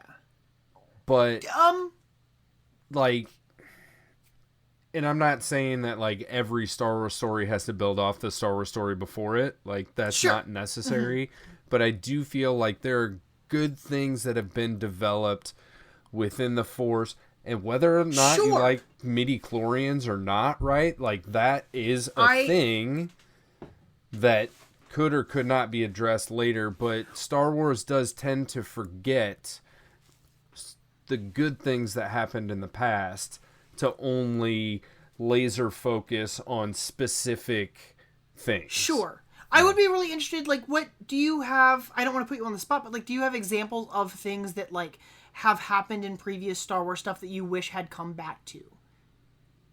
I mean, I think a lot. So we can talk specifically about like this juncture of the Clone Wars, right? Sure. Like, this is a whole nother thing of the Force. And I'm not even saying that like further down the line it has to be like, oh, well, there's midi-chlorians, and there's, like, the Luke Force, and there's, like, the Palpatine clone Force, and then there's the Mother Talzin thing. Like, but the fact that what I'm trying to say is that, like, somebody, in this example, Katie Lucas, will, like, expand our knowledge of what happens, and then later somebody else is like, nope, it's only, like, this one thing, like let's crimp it back down. And the crimping is where I mean, This it is- crimps, okay. it throttles, right? And Yeah. that's Here- unfortunate. Here, I agree with you, Kevin. Because here is where the truth of that matter lies. Is at the end of Solo, there were probably millions of Star Wars fans that were taken by such surprise at the return of Maul. Yeah. Right? So, and Kevin and I have surely talked about this plenty of times in terms of like this like I don't like playing gatekeeper on fandom Yeah. whatsoever, right? I also agree. So there is a hard balance you have to strike between looking at all the information that is out there, Sure. but then telling a story that is also accessible to people who did not sit down and watch Well, 7 think that- seasons. Of I think this. that even goes a little bit further, right? Like, there's the fan base who are maybe like the most casual Star Wars fan who has only seen the movies, never read books, never read comics, never watched the shows, only have seen the movies, and even that my mom, right? Yeah. But then like, there's also a level of like. I think that being a creator working in the Star Wars community, you also don't always have time to like read and consume and know everything either. Right. Like For sure. the thing that's happening a lot right now that I see on social media, maybe because I'm in book circles, is that a lot of people finished season 7 of the Clone Wars and then went and read E.K. Johnson's Ahsoka Tano book, which takes place between Clone Wars and Rebels, and goes, hey, these don't match up. And I'm like, Right. do you really think Dave Filoni sat down to read E.K. Johnson's young adult novel about Ahsoka Tano Right. before he wrote season 7? Like, probably not. And also, like, she was working with, like, probably, like, a lunch meeting of information. Yeah, exactly. right? Like, So- I think that there's only so far that even the collaboration between the different mediums is really happening. Absolutely. And so you're going to lose stuff there also. Right. So, like, the real nitpicky Star Wars fans are going, oh, well, Ahsoka's lightsabers in the show were blue, but in the book they were green in those flashbacks. And it's like, well, that's a Minor like details. that. Minor that, details, Yeah, like who Yeah. cares? Yeah. There's a really great interview that George Lucas did. God, I saw this on YouTube like years ago. I don't even know where it comes from, where he talks about how he views not only the principal films, but like all of the Star Wars canon is like, okay, like Star Wars is a thing that happened. And the movies, the books, the comics, they're all texts talking about what the reality is. And so you're always going to have the interpretation of the person creating the media that is going to be different than the real historical event. If you read a book about World War II, that's not going to tell you everything about what actually happened during World War II. That's the author's interpretation of the facts of what happened in World War II. Right, and even There's always a level of remove. Right. It's always a secondary. Star Wars is a secondary source. And Right. even like to George Lucas's point, even like textbooks, right? Back when schools had actual fucking books 100%. that you could put in your hand and put in your backpack and bring home. Yeah. They're Like, written it's by the- someone. There's a bias there. Right, there's not like one U.S. history book that is like the same Yeah. book that everybody's been using for the I past. took a different U.S. history class than you did. Right. Because we went to school at different times. And the mood of the author is different. And the And geographical political set, like it's locations. all Yeah. 100%, right? Like so you can't take any you can't actually take any Star Wars content on its surface being this is how it happened flat. Like there's always got to be a level of remove there because the history has different sources. And I think that's why the three of us read into the resonance in Mother Talzin's voice in 3 different ways. Yes, exactly. Because there's a lot of different interpretations of the history. All of us have engaged with Star Wars to different degrees through different mediums. Oh, yeah. Right. I've played some of the games. I've read some of the books. You guys might have read some of the comics or engaged in it in a different way. So all of us have the knowledge that we've accumulated about what Star Wars is. But all of that is still sourced from like someone else's interpretation of what Star Wars is, which is something else than what Star Wars is. If like Star Wars was real and actually existed. There's always got to be a level of remove. In there. Okay, And because it's actually. real. It happened a lot. There. I would like to There we believe go. that Star Wars actually happened a long time ago in a galaxy far, far. In the infinite multiverse theory, I guess that Star Wars could have happened somewhere. There's a Can't possibility prove that it didn't. Oh God. No, There we're not we going, go. We're not going down that line of things. No, that's a whole other. That's a different 2-hour podcast. So should we get to minute 6 of this episode? Maybe. Yeah, I was gonna say Probably. I'll pull us back in and just kind of breeze through the plot, even Yeah, though let's there is some real nice stuff that happens here. So There's some real Maul things gets I would his Maul gets his legs back. Gets his legs back. He and Savage leave, and Savage is like, "Hey, brother, like, what are we gonna do now, brother?" And Maul's basically like, we're gonna start with revenge. Goes to, I guess, random planet. Don't know why he picked it, and Yeah. he tells Savage This is like brutal. the best way to get the Jedi to notice you is by complete and utter destruction, Slaughter of the innocent. slaughter of the innocents. not just the Merciless men. and unforgiving, or something to that Yeah. effect. So Kills not just the I men, guess but also he just, the women and the children. Yep. Yeah. He Tusken Raider Anakin Skywalker's this place. 100%. But he does it via video Skype. Yep. Calling out To the the Jedi Jedi Council, which is the weird. Okay, I'm gonna If he pause can just here. video Skype the Jedi Council, why didn't he just video Skype the Jedi Council before murdering all these people? Right. I think Be like, because yo, I'm back. he needs them. I guess he wanted take to him like seriously. prove that he's a threat. Right. Yeah. Okay. But why can anybody video chat, video Skype the Jedi I don't- Council? Was this a live call or was this a video message? It was. I assumed it was a live I think call. it was a. I don't know. I think it is actually. because I think we see on planet with the people alive. Then we cut over to the Jedi Council with them watching it, and then Maul is talking. Yeah, but Or is that bare tricky minimum. editing or there that- is no back and forth that happens in that conversation. You are correct.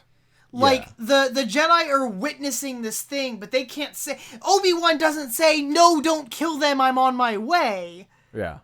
Because Like they watch it happen, he witnesses it as if it's a thing that has already happened. and then in because my they opinion. then blip it off. Because Yeah. because I thought it was So just a Maybe message he that just was sent. filmed himself doing this and then put it on the HoloNet for the Jedi to find. Yes, yeah, that's pretty much yeah. Guess. He's I don't like the- that either, but He's the Debbie that's calling the cops on the uh, Jedi. Let's move on from that. damn it, Karen. So he's holding up a dog, and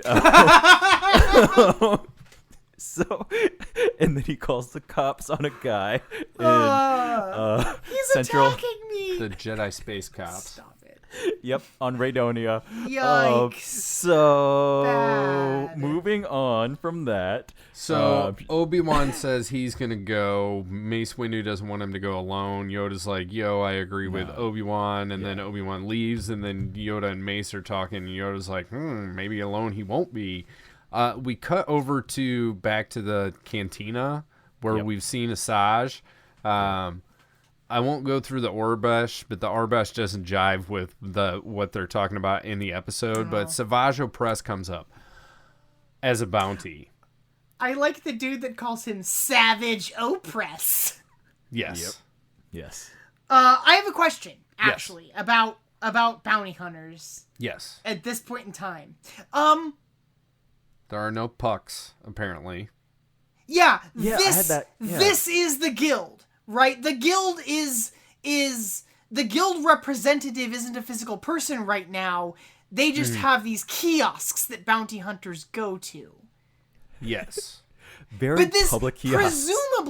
presumably this is the same guild that Grief Karga later works for. Well, so my impression is that the guild would be the people that are able to access the information from the kiosk. Sure. I mean, okay. So Right. like, yeah, you have Grief Karga in Mandalorian, who is a representative of the guild, and the Mandalorian is a member of the guild. Yes. And he So- takes so- the place of the kiosk. Of the kiosk. So like, maybe they can't upkeep the kiosks after the war happens or something, and they need physical representatives. But like, it's fulfilling the same. I'm sad we've never seen more about like what the bounty hunter guild looks like. Yeah. What the organization is like, other than I feel like this was probably present in like the old EU with like some Boba Fett shit, to be honest. that wouldn't surprise me. Yeah, because like this isn't the first time we've seen one of these bounty hunter terminals in Clone Wars even. Right. Or at least like a wanted. These are like digital wanted posters. Yes. Yeah, pretty much. Yeah, you go That in here, somebody you can look at the wanted claim. poster, you collect your bounty, and you go after it. Just because she got the bounty for Savage on this planet in this cantina doesn't mean that no one else can claim that somewhere else. If these posters are up everywhere. Any of these other guys could do it also. She just basically collected the information. She took her fucking iPhone out and took a picture of the wanted poster hanging on a telephone pole. Is what happened. What if, like, I don't know. Like, I don't know what the truth of this is, but I like, it feels like when she says, like I've got this one, she holds her little terminal thing up and, like, pulls And, like, Savage's sucks the picture info. from the... Yeah. Yeah, like, does that remove it from the database for everyone else? This is now her bounty and no one else can I don't think collect so. on it? Because I mean, as an example of other bounty hunters that we've seen in Sure. Star Wars would be the Mandalorian and IG-11, right? They're both on the same bounty. That's true. The He gave difference he gave difference puck is to two that people. Okay. right, Grief Karga gave that bounty to both of those people. So I think it is I think the reason that that maybe we have like a character like that as opposed to just a kiosk is for the benefit of the completion of the job as opposed to having like a whole bunch of people like dead sprint toward one guy. There's at least some sort of regional manager saying, okay, you and you take on this job. My question in this circumstance is, who put in the bounty for Savage Opress? Yeah, and knew where he was. Right. Was it Yoda? Like, Maybe did Yoda know Yoda's he had to like, do hey, this thing? I think that someone's gonna go help him, and then he places a bounty for Savage Opress. Right. Oh God. Or because if you do read the Arbash and you read the bounty itself, it's really weird. Like, so these bounty hunters are talking about like, oh, like basically it's not even worth getting out of bed to go look for that guy. As it's like scrolling through these names. So it goes, the reward goes 120,000, then 75,000, then 800,000, and then it goes to Savage Opress. So the reward for 800,000 is for Zug Tasik. He's wanted dead or alive for mass murder, reward 800,000 credits. Then it goes Savage Opress, who is wanted for fleeing the scene of a crime, reward 550,000 credits. And they're like, oh, he's worth $1 million. That's not what this said. Right. That's not what said. What they said. They said it's worth $1 million, but the thing you just said that it didn't say it was for $1 million. Yeah, it says Credits. it's for 550. Like if you read the Arbash, 550,000, not $1 million. They're just extrapolating. They're illiterate, perhaps too. Wow, aw. But Zug-tastic, the only information that Star Wars has for him is that he had a bounty for 800,000 credits. I wanted more. I want to know about this guy. You wanted full backstory on that one? Yeah, give me a story about Zug-tastic, please. Full biography. But I'm my down. point, I don't need like a whole thing, but my point, aside from the inconsistency in the number of credits, is that Savage Opress is wanted for fleeing the scene of a crime, yeah. as opposed to like the Wait, other thing. is it? Did the person who posted his bounty? Is it the diner guy from the last episode? Right. I already forgot about that diner incident. That was would the crime. He ran away potentially from be that crime. the crime that he ran away from. I can't think of. I mean, I guess he's And is probably been gallivanting all over the Outer Rim, but this is the one we saw, so So I'm gonna maybe it assume was it's like- that one. Maybe It was that cop that it was that guy. It was the cop who told the guy, like, "How dare you raise a weapon against a Jedi?" yeah. Why you got a frying pan when that dude's got a lightsaber? Yeah. I'm It with was you that on that cop. one. We're on the same page there. So Lorenzo, what happens moving forward? Like, So then Obi-Wan himself, does show up. Yep, Obi-Wan himself goes to Raydonia. He pretty quickly gets beaten up by Maul and Savage. Then he gets captured at that point. He gets tortured to some... Continually, no, he just like continues to get his ass They- beat in the Yeah, they're just Beat him beating to the him up. ground. in the room of Yeah. boxes. And Do you guys then want right to talk about when Obi-Wan first gets there and there's a droid just beating his head against the wall?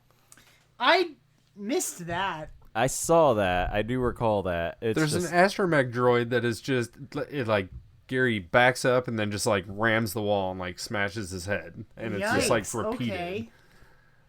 so And PTSD everybody's for dead. the droid. So I Yeah. guess he's sad. The or village is something. decimated. Yeah. Yikes. So Obi-Wan, if I didn't mention, is taken onto a ship where he's getting beat up. Because then at the point at which they're about to take off, Ventress actually comes, gets on their ship, sneaks on the ship, but And this doesn't is the make her... turtle tanker, by the way. Is this the one that that Savage stole from that guy outside the diner same that one. he Yep. like, threw the dude out of the okay. So that big, same So big he old... didn't Yeah, even get in I do- trouble for stealing the turtle tanker. He's like, Right. he's like wanted for Running leaving, away. yeah, running away from a fucking diner fight. Uh-huh. Got it. So then Maul and Savage are still beating up Obi-Wan, and then that's when Ventress like shows up on a catwalk above them and is like, "Hey guys, I'm here. What you want?" And then they stop beating up Obi-Wan, and then they try and find her. But then while But they're they're like looking super for her, stupid because she's just like behind a box. right? She just like turns the corner and then like wakes up Obi-Wan and is like, "Dude, wake up! Like, let's go." I think it's really funny when she shows up at first and she talks about how I think that she calls Savage like the rabid dog she left behind or something like that. She makes like a really sort of offhanded comment about how he's just like some monster. And she's like, "Oh, who's this? You found a friend." And he's like, "Brother." And she goes, "Oh, your brother. It seems like he's half the man that you are," which I think is great. It is quite quippy, even when Obi-Wan is getting his face repeatedly punched in. God, he keeps like, oh, it's so He's like, "Oh, I funny." like your new legs. They make you look taller." Like, it's So, no, even before that, when Maul is beating on Obi-Wan, Maul tells him, "You wouldn't believe the depths that I went to stay alive." And it's like, you were literally underground on a planet. Is that a pun? and also you fell down a like endless, Yes, the and depths. like a bottomless pit. The Yeah, depths that I went to, Yeah. which is, I think that the writers were having a lot of fun. Right. This I can is the just end of the imagine George season. Lucas was like full of corny dad jokes, and Yeah. Katie Lucas is like, "Oh, Dad's gonna love this shit. Dad is gonna It's love great. it." Like he's It's half the great. man. You get it? I did. You get it, GL? I put that in for you. But then yeah, she slaps Obi awake, Yes. and then they have this like weird flirty banter. Yes. So- and it continues. Lorenzo, do you remember many episodes ago, like back within probably the first 15 episodes that we watched, that I suggested that Obi-Wan and Asajj had some type of previous sexual relationship? I do recall you bringing this I don't- idea up. The book Dark Disciple continues to play on Obi-Wan's like Obi-Wan clearly finds Asajj Ventress attractive. Mm-hmm. And he warns why am I forgetting that Quinlan Voss, like, Oh, because they get together, don't they? watch so spoilers for Dark Disciple.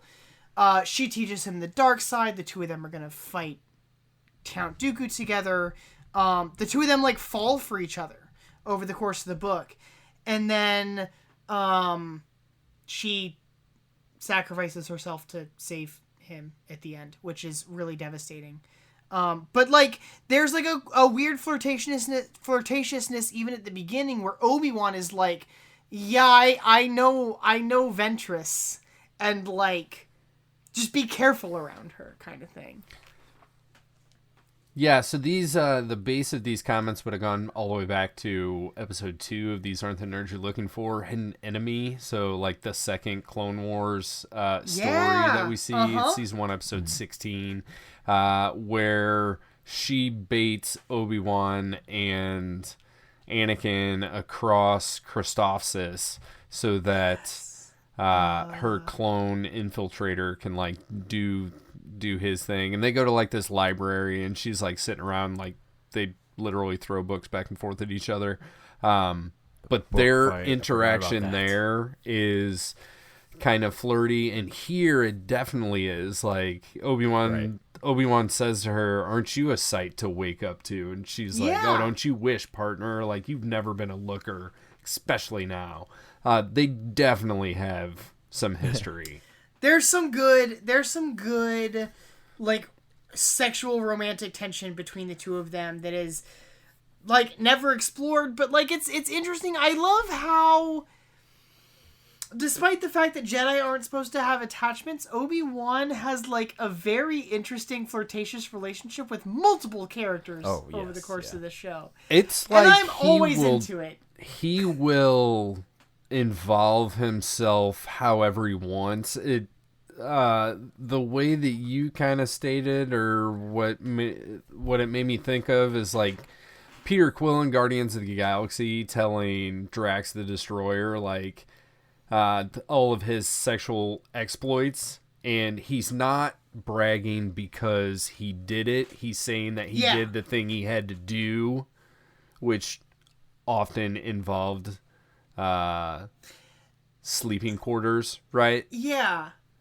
So I it's think that interesting sometimes 'cause- Obi-Wan will like start that way, where he'll like play the Jedi game, like he needs info, or he needs to do this, or he needs to do whatever, but then if the he Clone starts to get Wars- emotionally involved, and then he separates himself. If the Clone Wars took place in the 60s, Obi-Wan would be 007. Right. Where, like, For sure. every time there was a girl to save, he'd be the, like, they're gonna fall into his arms, and whatever happens, and then he's gonna leave them afterwards because Jedi don't have attachments. Hello there. Exactly! Goodbye. Tell me you wouldn't fall for that! I 100% agree with you. Yeah. Yeah. But it's even evident, like I think Obi-Wan deserves some good relationships. I'm sad, you know, I like think he's had a couple. Yeah. I think he's had a couple as well, and like there's part of me that I'm happy to like let that be extrapolation. rather than like seeing it on screen. But also, I wouldn't mind some like Asajj Obi content. There's I'm always sure it's the out Obi-Wan there. Or Kenobi series. I'm sure I it's out mean, there. yeah, I'm sure the fanfic community has already done all the work that I need. I just need to go looking for it. I mean, based on the casting rumors or the casting confirmations for like Mandalorian season 2, just wait for the Obi-Wan Yeah. Kenobi show season 2 because we're gonna get like Satine, we're gonna get Asajj Ventress, we're gonna get Gone. No, the problem is, if we're gonna get Satine and Asajj, then we need to cast a young Obi-Wan. yeah, they'll just de-age him, man. I guess. Okay. I mean, yeah. I guess at this point you could just do that. I mean, Ewan McGregor is young Obi-Wan. I know. But like, presumably whatever happened with him and Satine happened even earlier than Phantom Menace. Right. I mean, no, it clearly happened before Phantom Menace because Qui-Gon was there. Yeah, he mentions Qui-Gon. So, yeah. I don't know. I'd be 100% into that, but also I don't know that that's something we're ever gonna see actually. I Yeah. don't know. shall Again, see. I agree with Kevin with the way Mando 2 casting rumors are like flying about. There's Some like of those 14 I'm people that are like confirmed as being casted as different characters. Stoked. And there's only like 6 Stoked. episodes of the fucking show. Right. They're going to have one giant ensemble episode is what's going to happen. They're going to show up for, like, Ahsoka, maybe Rex, maybe Boba. But I think I Boba's don't know if that's- confirmed. no, Boba's not No, confirmed. It's they've only But confirmed Tamora Tamora Morrison is? Morrison. Gotcha. Yeah. they've I think confirmed- people have extrapolated. because there was a they've really confirmed what's his face, Timothy Oliphant, as playing. Yeah, his name's- the guy from Freetown, who's from He's the in, Aftermath. Aftermath books. Yeah. Who has Boba's old The costume. armor, yeah, because like Yeah. that's where we went with that. What's his name? You guys Cobb think about- Vanth. Yeah. Cobb Vanth is the guy's name. Vanth. Yeah, Gary's on top of it. I didn't even try. yeah. That's because like that's where we went with that one. As soon as Timothy Oliphant was listed, everybody was like, "Yeah, that sounds." It's probably gonna be him, and if it's him, then we'll see the Boba Fett costume. But he's not actually Boba Fett. But it's not Boba Fett. So then now that still leads questions onto what the Spurs. Who's Tamora Morrison gonna be? Yeah. Yeah. God, I hope that I kind of want him to be Boba to show up and be like, "Yo, that's my gear. Thank you." But Well, Lorenzo and I talked about this before, and one of the rumors that I had read is that Tamora Morrison will be the face of Rex and the voice of Boba, but not be in the Boba suit. Yeah, it's not like confirmed, but in the Aftermath books, Cobb Vanth gets the Mandalorian armor suit from a Jawa outfit on Tatooine. Right, And it's it like is an acid described as burn having suit. been found like out. Yeah, so like the sequence of events makes it very not clear, but very likely that the Mandalorian armor that they have is what they've recovered from the Sarlacc pit and thus belonged to Boba. So Boba in season 2 is going to be in Django's armor, That would be dope. I'd be into and that. he's going to run into Boba armor. Who is actually Cobb Vanth. correct? see, And but, be yeah. like, that's my... I don't know. I don't know what to expect. I And I then- don't know. Tamora God, didn't Morrison's they going to be also- sitting they in the also corner and be like, confirmed, "Should have taken your chip out." They also confirmed Bo-Katan. Yeah. Yes. Yep. Katie Sackhoff is playing her in I'm live so action glad. too. Right. Yep. Oh Stoked. man, it's there's a lot. Anyways, So I we have was gonna this say- dope fight, this great fight Yes. that's about to happen on the show. I was going to say, before we can get to Mandalorian season 2, right, we got to we got a lot get of ground. through Season 4, episode 22 of the Clone Wars. We do have a really nice 4 red lightsaber fight going on for a little bit, yeah. and then Asajj gives her lightsaber to Obi and is like, "I want that back," and he's like, "Red's not my color." yep. So flirty, yeah. I love it. So I love it. flirty. So They they're have traded teamed up. handle-shaped objects before. I'll leave it at that. Oh God. And Great.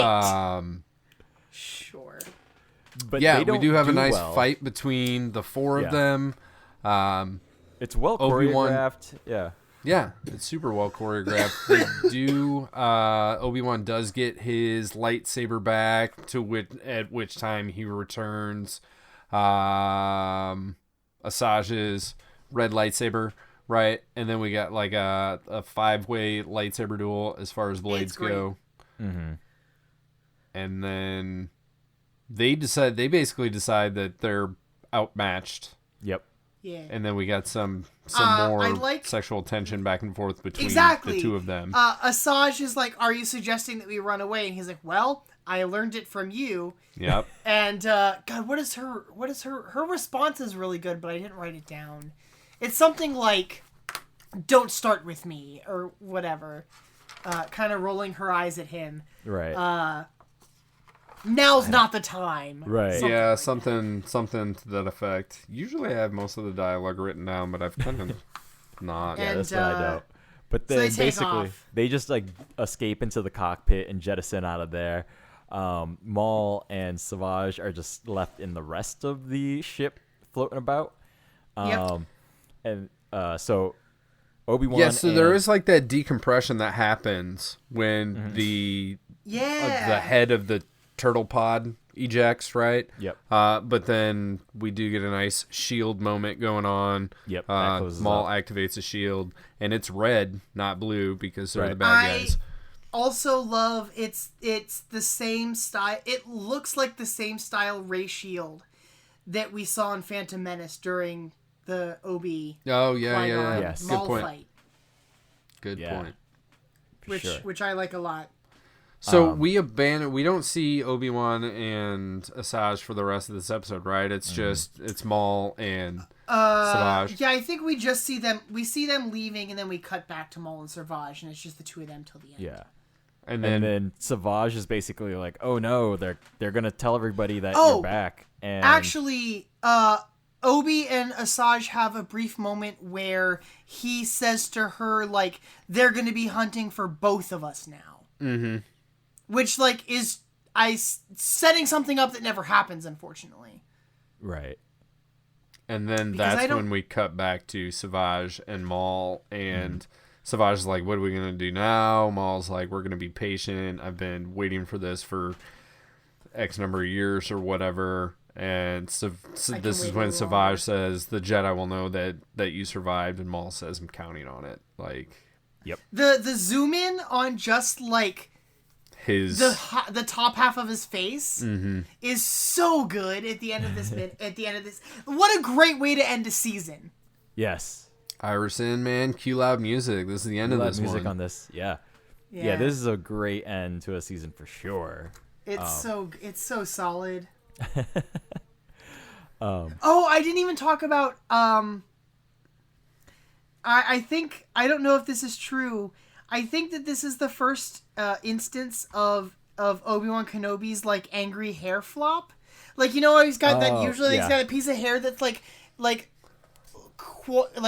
brushed Just over across his perfectly- head. yeah. But whenever he's fighting Maul, whenever he gets really particularly angry, it, like, falls down in that emo sort of, like, cover your face way. And I really like it. Well, because like, when he's getting beat up too, they do like separate a full like block of hair. Oh as it man, were. yeah, there's that moment. So there's that moment when the fight between the four of them is happening. There's a brief bit where Obi and Maul get separated, and Maul talks about, like, "I gutted your master while you watched, and there was nothing you could do to stop it." And he, like, you see him, like, fighting with more anger and aggression, and then, like, his hair falls down because Yeah, it the has floppy that, hair like, comes out. exactly. I love the, like, angry Obi-Wan floppy hair.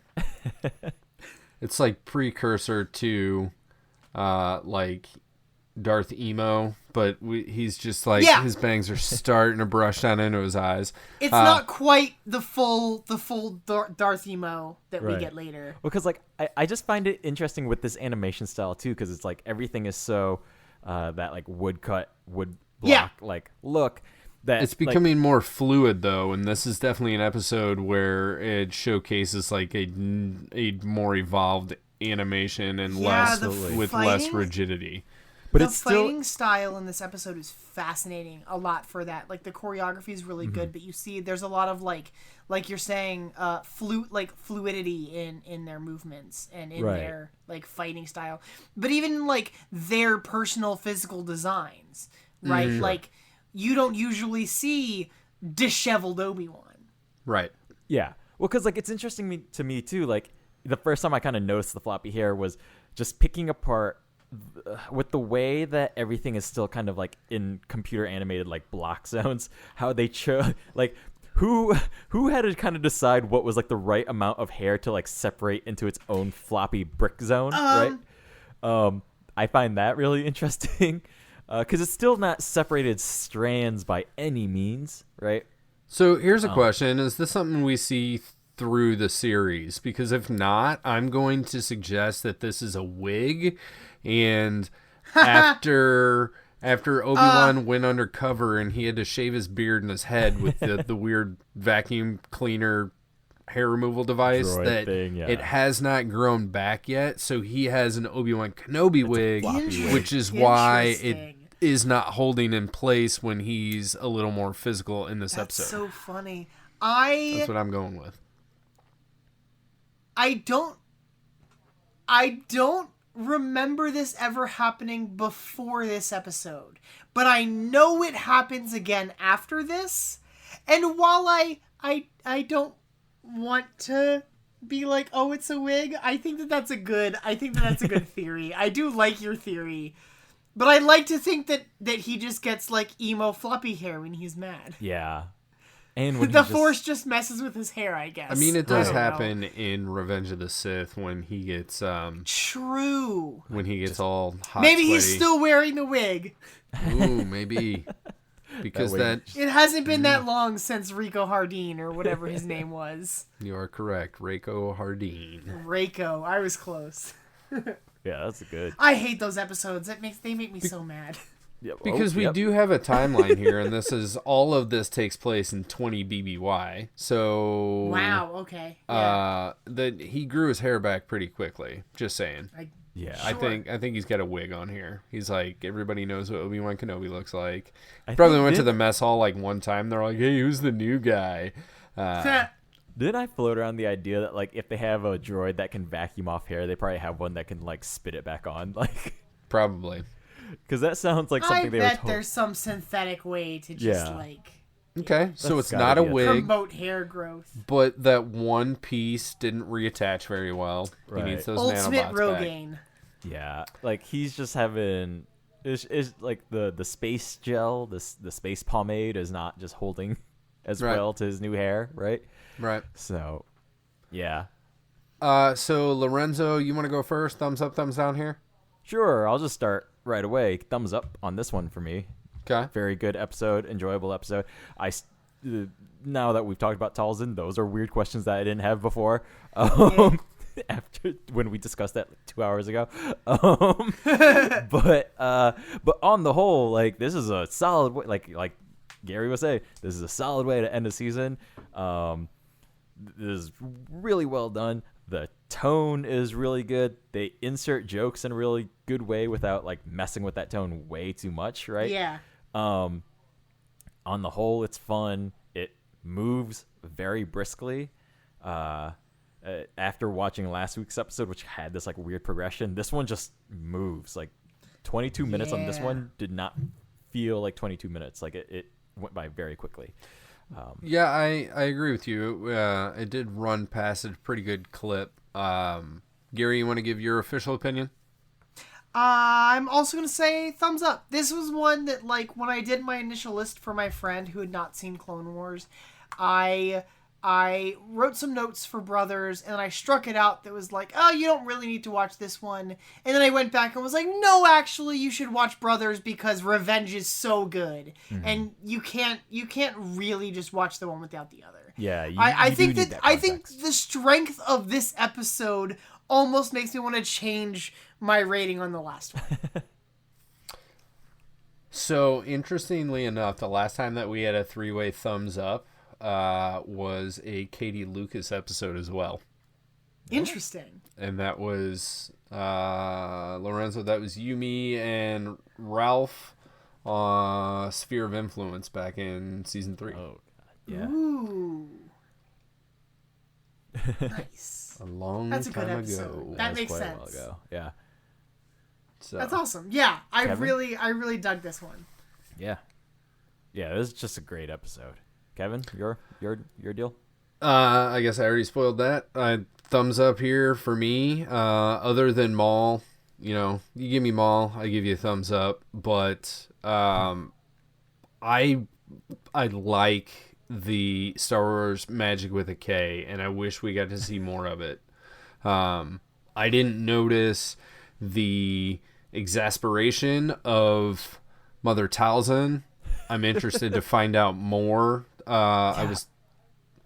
There is an entire section on her like abilities on Wikipedia, which I'm going to dive into and take a look at that, because I'm not going to do that during the show. Right.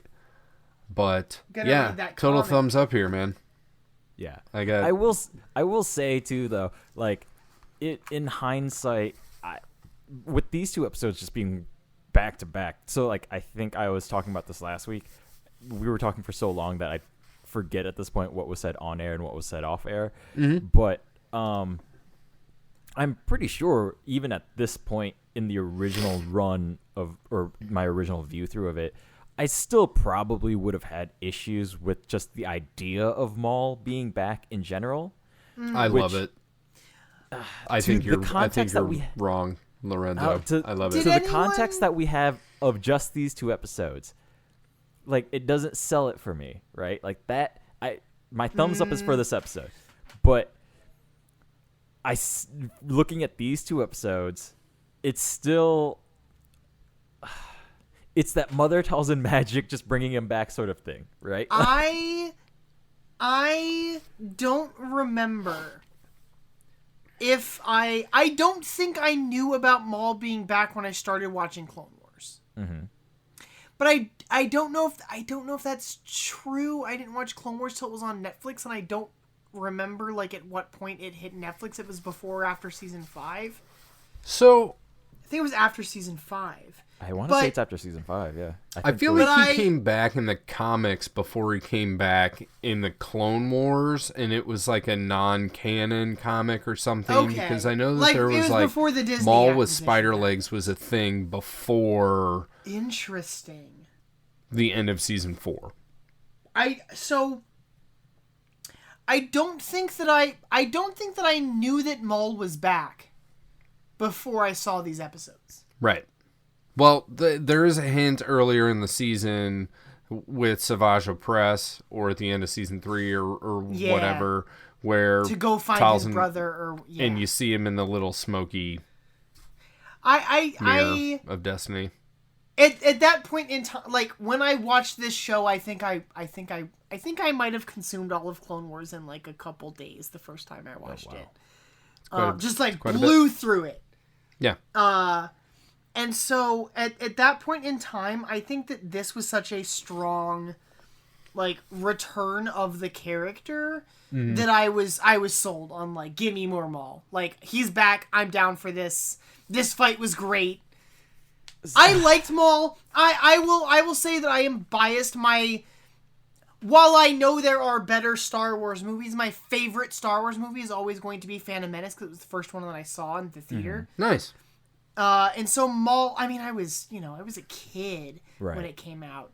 But and you were so the I prime just, like, audience for that too. Like, yeah, I was 8. I was 8 years old when Phantom Menace was happening. Yeah. When it came out on the big screen, and I was completely sold on Darth Maul. Same. But So I wasn't a kid as you were. Was but same. stoked to have Maul back in this show. But I think for me, it's with the context of just these 2 episodes. Clearly, with season Just separate 7, I'm from in a the different rest. place. Yeah. Clearly, I'm in a different place now in 2020, right? But it's always a scary thing when characters are just brought back from the dead, right? Yeah.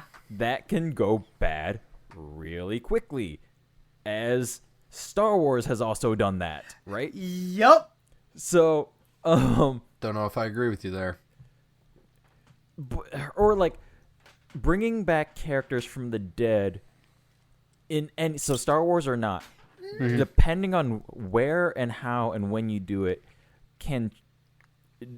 the question is, does it then change the context of whenever they died, right?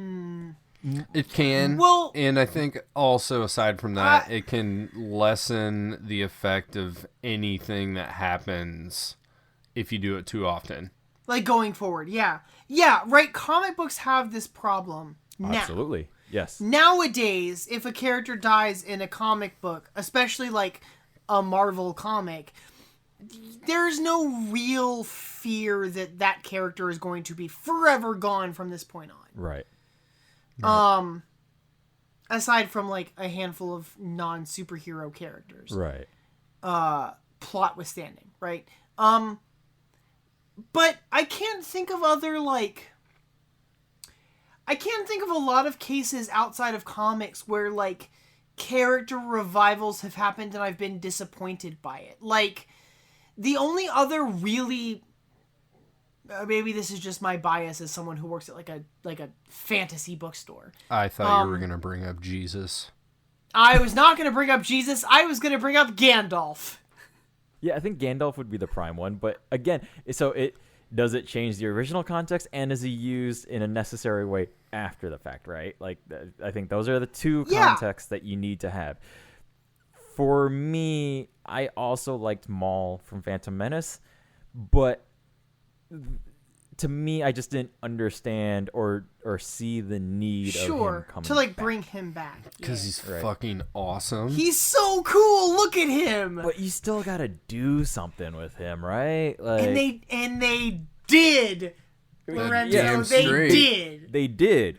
That's the thing. I think He was in in Solo. I bet you this pitch from Dave Filoni to Lucasfilm was rough.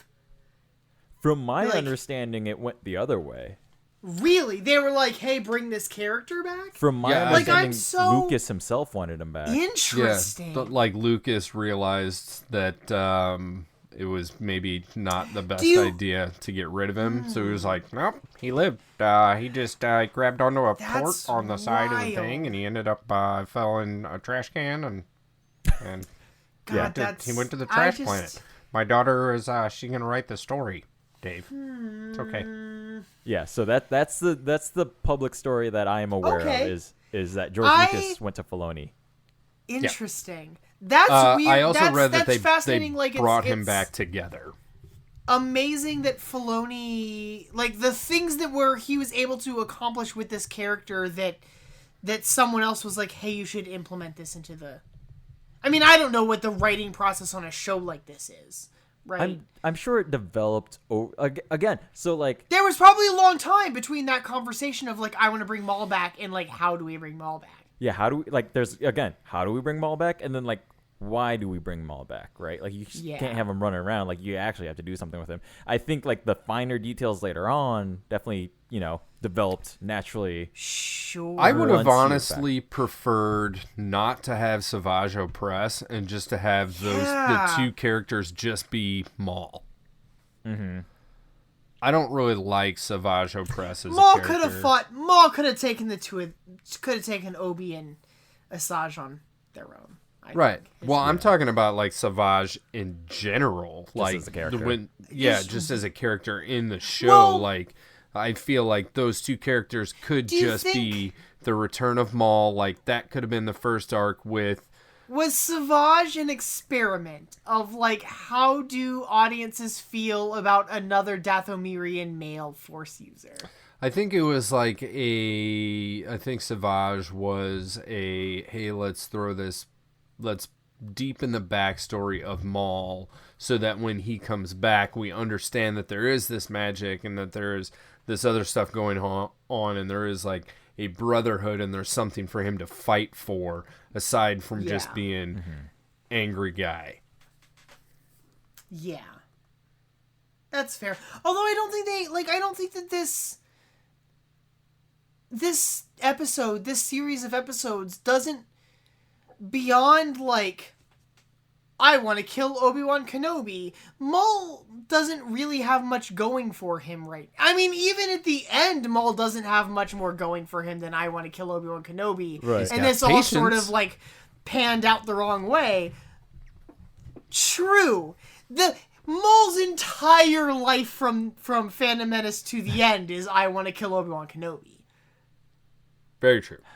Yeah, but again, Except for in Solo. But that's kind of what I'm saying. Like after these 2 episodes, when I first watched it, I'm just being honest. I didn't see the need, right? Yeah. For this character to come back simply to want to kill Kenobi. Yeah. I had a huge question about like what happens to him between the end of season 5 and when we see him in season 7, but apparently that's all like comic book stuff. It's all comics. So I got to go read Son of Dathomir and figure that out. Which, if you have Amazon Prime, is available as a Prime reading book thingy. Ooh. Just a note there. I gotta I'm do gonna that. I'm gonna have to figure out how to do that, which means Do Lorenzo, that. I will text you later so you No can walk me worries. through that process. But I'll say this final thing about Darth Maul. At least to me, him being brought back doesn't retroactively affect what Obi-Wan does in Phantom Menace. That doesn't break that. It's not that he just like survived. Right. Like this was a struggle. Yeah. Because like, you know, in other resurrections, to me, the Rise of Skywalker stuff, that resurrection sort of undoes the arc of It makes a change. Return of the Jedi. Do you think? Do you think that because this is the nature of Star Wars, do you think that if at some point we got a show or a comic or a novel about like the process of the resurrection between Return of the Jedi and Rise of Skywalker, if we like saw into like what that 30-year period was like? You mean like in episode 7 and 8 that addressed what happened in episode 9? Is that what you're saying? Yeah. Like if it properly backfilled. I don't think it's or like if you did, you know, we still have 30 years of continuity that has only been lightly touched on at this point in that era, right? The only thing we have between Return of the Jedi and Rise of Skywalker is Aftermath, Bloodline, and Mandalorian. Gary, I think that's it. Gary, I think people like you and I would enjoy that. I think if that type of story came out now, and I feel like if Lorenzo watched it, he'd be like, "This is just fucking." Well, here's the thing. Shit I think Kevin. I think you and I are on the same page here because, like, I did not like Rise of Skywalker when I first watched it. In fact, it took me a long time to like. I don't think I've even come around on Rise of Skywalker yet, but I've watched the movie a bunch. I read the novelization. I have read a lot of the stuff that came out in the complete like visual dictionary. And I am a little more lenient to some stuff that has happened in that movie now. And I think that if some book or comic or something came out that filled in what has happened with Sheev over this point of time, I think I would be even more lenient toward Rise of Skywalker. But that does not make Rise of Skywalker a good movie. Yeah, It makes the rest of the expanded universe responsible for like propping it up in a way. Okay. Right?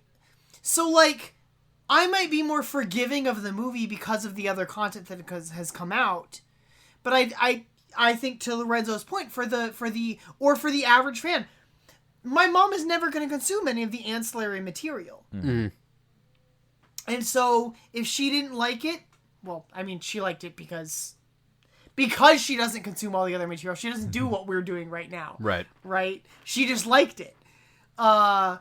I think that for those of us who are fans are in a really weird space of like, I have a lot of criticisms about this, and yet I'm willing to let Lucasfilm fix it in other ways, if they can.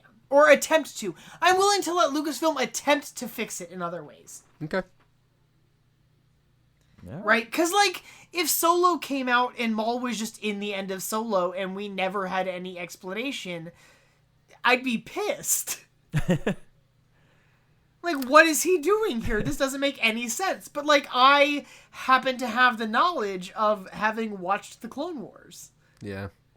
You know? See, like, it's hard. The universe it's complicated. Again, with Maul and Palpatine are interesting case because, again, their resurrections affect their first deaths in different ways.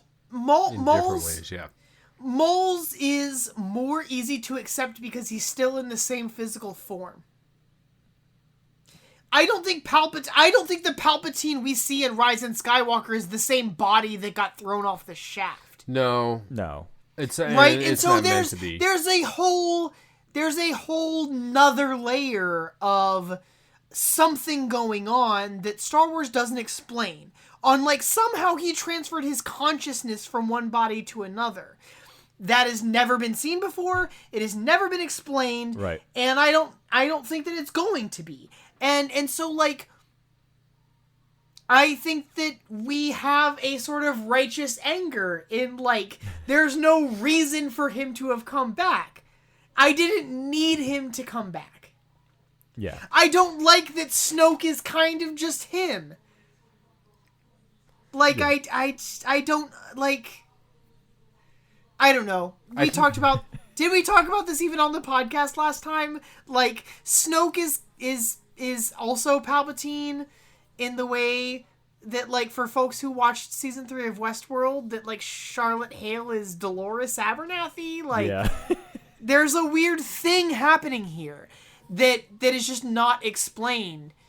And I don't like it. And they try really quickly in Rise of Skywalker to visually show an explanation for Snoke. I don't and like it. Palp, It happens and- so fast, and I just don't like it. But again, it's this But is if you a very give me, sideways if you give conversation me a of very fantastic, like, series of books about, like, even if it's other characters that, like, deals with what is going on with Palpatine, if I had the knowledge of the truth of what happened to Palpatine, and then I watched Rise of Skywalker with that knowledge already behind me, be like, you know what? I can accept that this is where he's at because I know how he got here. Like, I think that Star Wars has the benefit of being able to put out new canon stuff that retroactively makes what came before better. I think that the prequels as a whole are better because Clone Wars exists. And I think that Star Wars has the benefit of being able to do that Awesome. in the way a lot of fandom things can't. Super.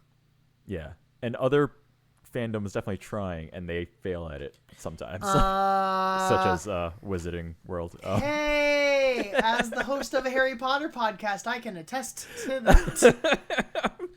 So Listen to Harry Potter Minute, everybody. We're, you know, I mean, you don't fine. like knowing that Nagini is an Asian woman? Like, God, that makes me so sad. That breaks my heart. Like, I mean, you don't. Neville has no idea that he beheaded an innocent woman. I mean, as an Asian man, there's nothing Hey, like he's a watching an oppressed hero. Asian woman And yet, turn into a yeah, subservient right. snake lady. Why take, I Yeah. don't know. I have so many I have so many We're gonna- problems with some of that stuff. Kevin, take us home. Kevin, take us home. We should wrap So this up. We can get into a whole that nother wraps thing. up season 4, and Yes. Woo! next week Happy we're to be moving here for on it. to season 5, episode 1. I would assume. I mean, that would make Is that sense. true? I mean, Nope, feel like we are there's still- not. no, We I go was to gonna say, there's season one more 5, time. episode 2. No, yeah. They're. I think season 5 has one episode out of continuity. yeah. It is 501 comes up much later. Yeah. So we jump to 502, which Kevin, I'm going to ask you before we have to watch this episode. I'm going to have to remember that. Yeah. 502 is great though, y'all. Is it? So Oh, a I'm looking war forward to on that. Well, two no, it's fronts. not. It's not, but it's not actually great, but Oh God. I don't know. how I feel 502 about is that the now. introduction of Saw Gerrera. Oh, Ah. all right. And Lux Bonteri shows up again, or for the first time, I don't remember. There's that tension between Anakin and him. No, we've seen Lux before. I think in the Queen's Shadow, which is the book where Amidala first joins the Senate. She and Lux Bonteri's mother become maybe allies. Yeah, that sounds. And then turn out to be on opposite sides of the war. that sounds accurate. I'm pretty sure that's how that happens. I'm also so sad because everything that goes on with Saw Gerrera's sister. But I'll leave that to you guys to talk about. I'll listen to it later. We'll talk about that next week with a war on two fronts. In the meantime, if you want to reach out to us or whatever you need to do, head over to notthenerds.com. Gary, you want to plug anything? Podcasts, websites, Oh my goodness! social Yeah, media? you can find all not all the stuff you got. You can find most of the stuff I do at duelinggenre.com. I have 2 seasons of Harry Potter Minute completed over there, as well as the entirety of Ferris Bueller's Minute Off, which even now I will say is maybe my favorite thing that I've worked on. Nice. And I also I work for a independent bookstore called Mysterious Galaxy. You can find us at Myst Galaxy. It's mystgalaxy.com. We have a podcast over there called A Galaxy Not So Far Away, in which we have been not only talking about our upcoming events with authors and signed book things and information about books coming out. You can also listen to us talk to different authors and talk about various topics with our booksellers from the store and things like that. So please go check that out as well. And you can find me on Twitter at the Gary Roby. That's ROBY for Roby. If you want to follow me on Twitter, but that's mostly retweets and shit posts, so maybe don't do that. I mean, what else is on Twitter? So I mean, yeah, that's pretty much what Twitter is, right? Is Yeah. retweeting news and complaining about it. Yep, we're gonna take Twitter back. oh God. Oh That's yeah, my goal. no, Twitter's fact checking Trump now. Yeah. And Trump's tweeting about it, and it's great. Here are the facts about vote by mail. Yeah, and he's Fantastic. like, no, they're interfering with the election. And I'm like, fuck you, Trump. Shut the hell up. Sorry, I don't know if you guys get political on here, but Jesus It's been brought up Christ. before. I I'm sure. definitely feel like I'm bringing that up on occasion. So. It happens Yeah. sometimes. But Yeah. on that note, I've been Kevin. I've been Lorenzo, and also thank I'm you. Gary. Thank you so much for having me. Absolutely, man. We'll bring I you back love on talking to sometime y'all. soon. For real, this has been a blast. I've done guest spots on a bunch of shows, but I have never spent as much time off recording chatting with podcast hosts other than y'all. So this Oh, is man. great. That's It's been awesome to great. hear. Thanks, man. Yeah. I appreciate it. Until next week, these aren't the nerds you're looking for. Bye-bye. Bye.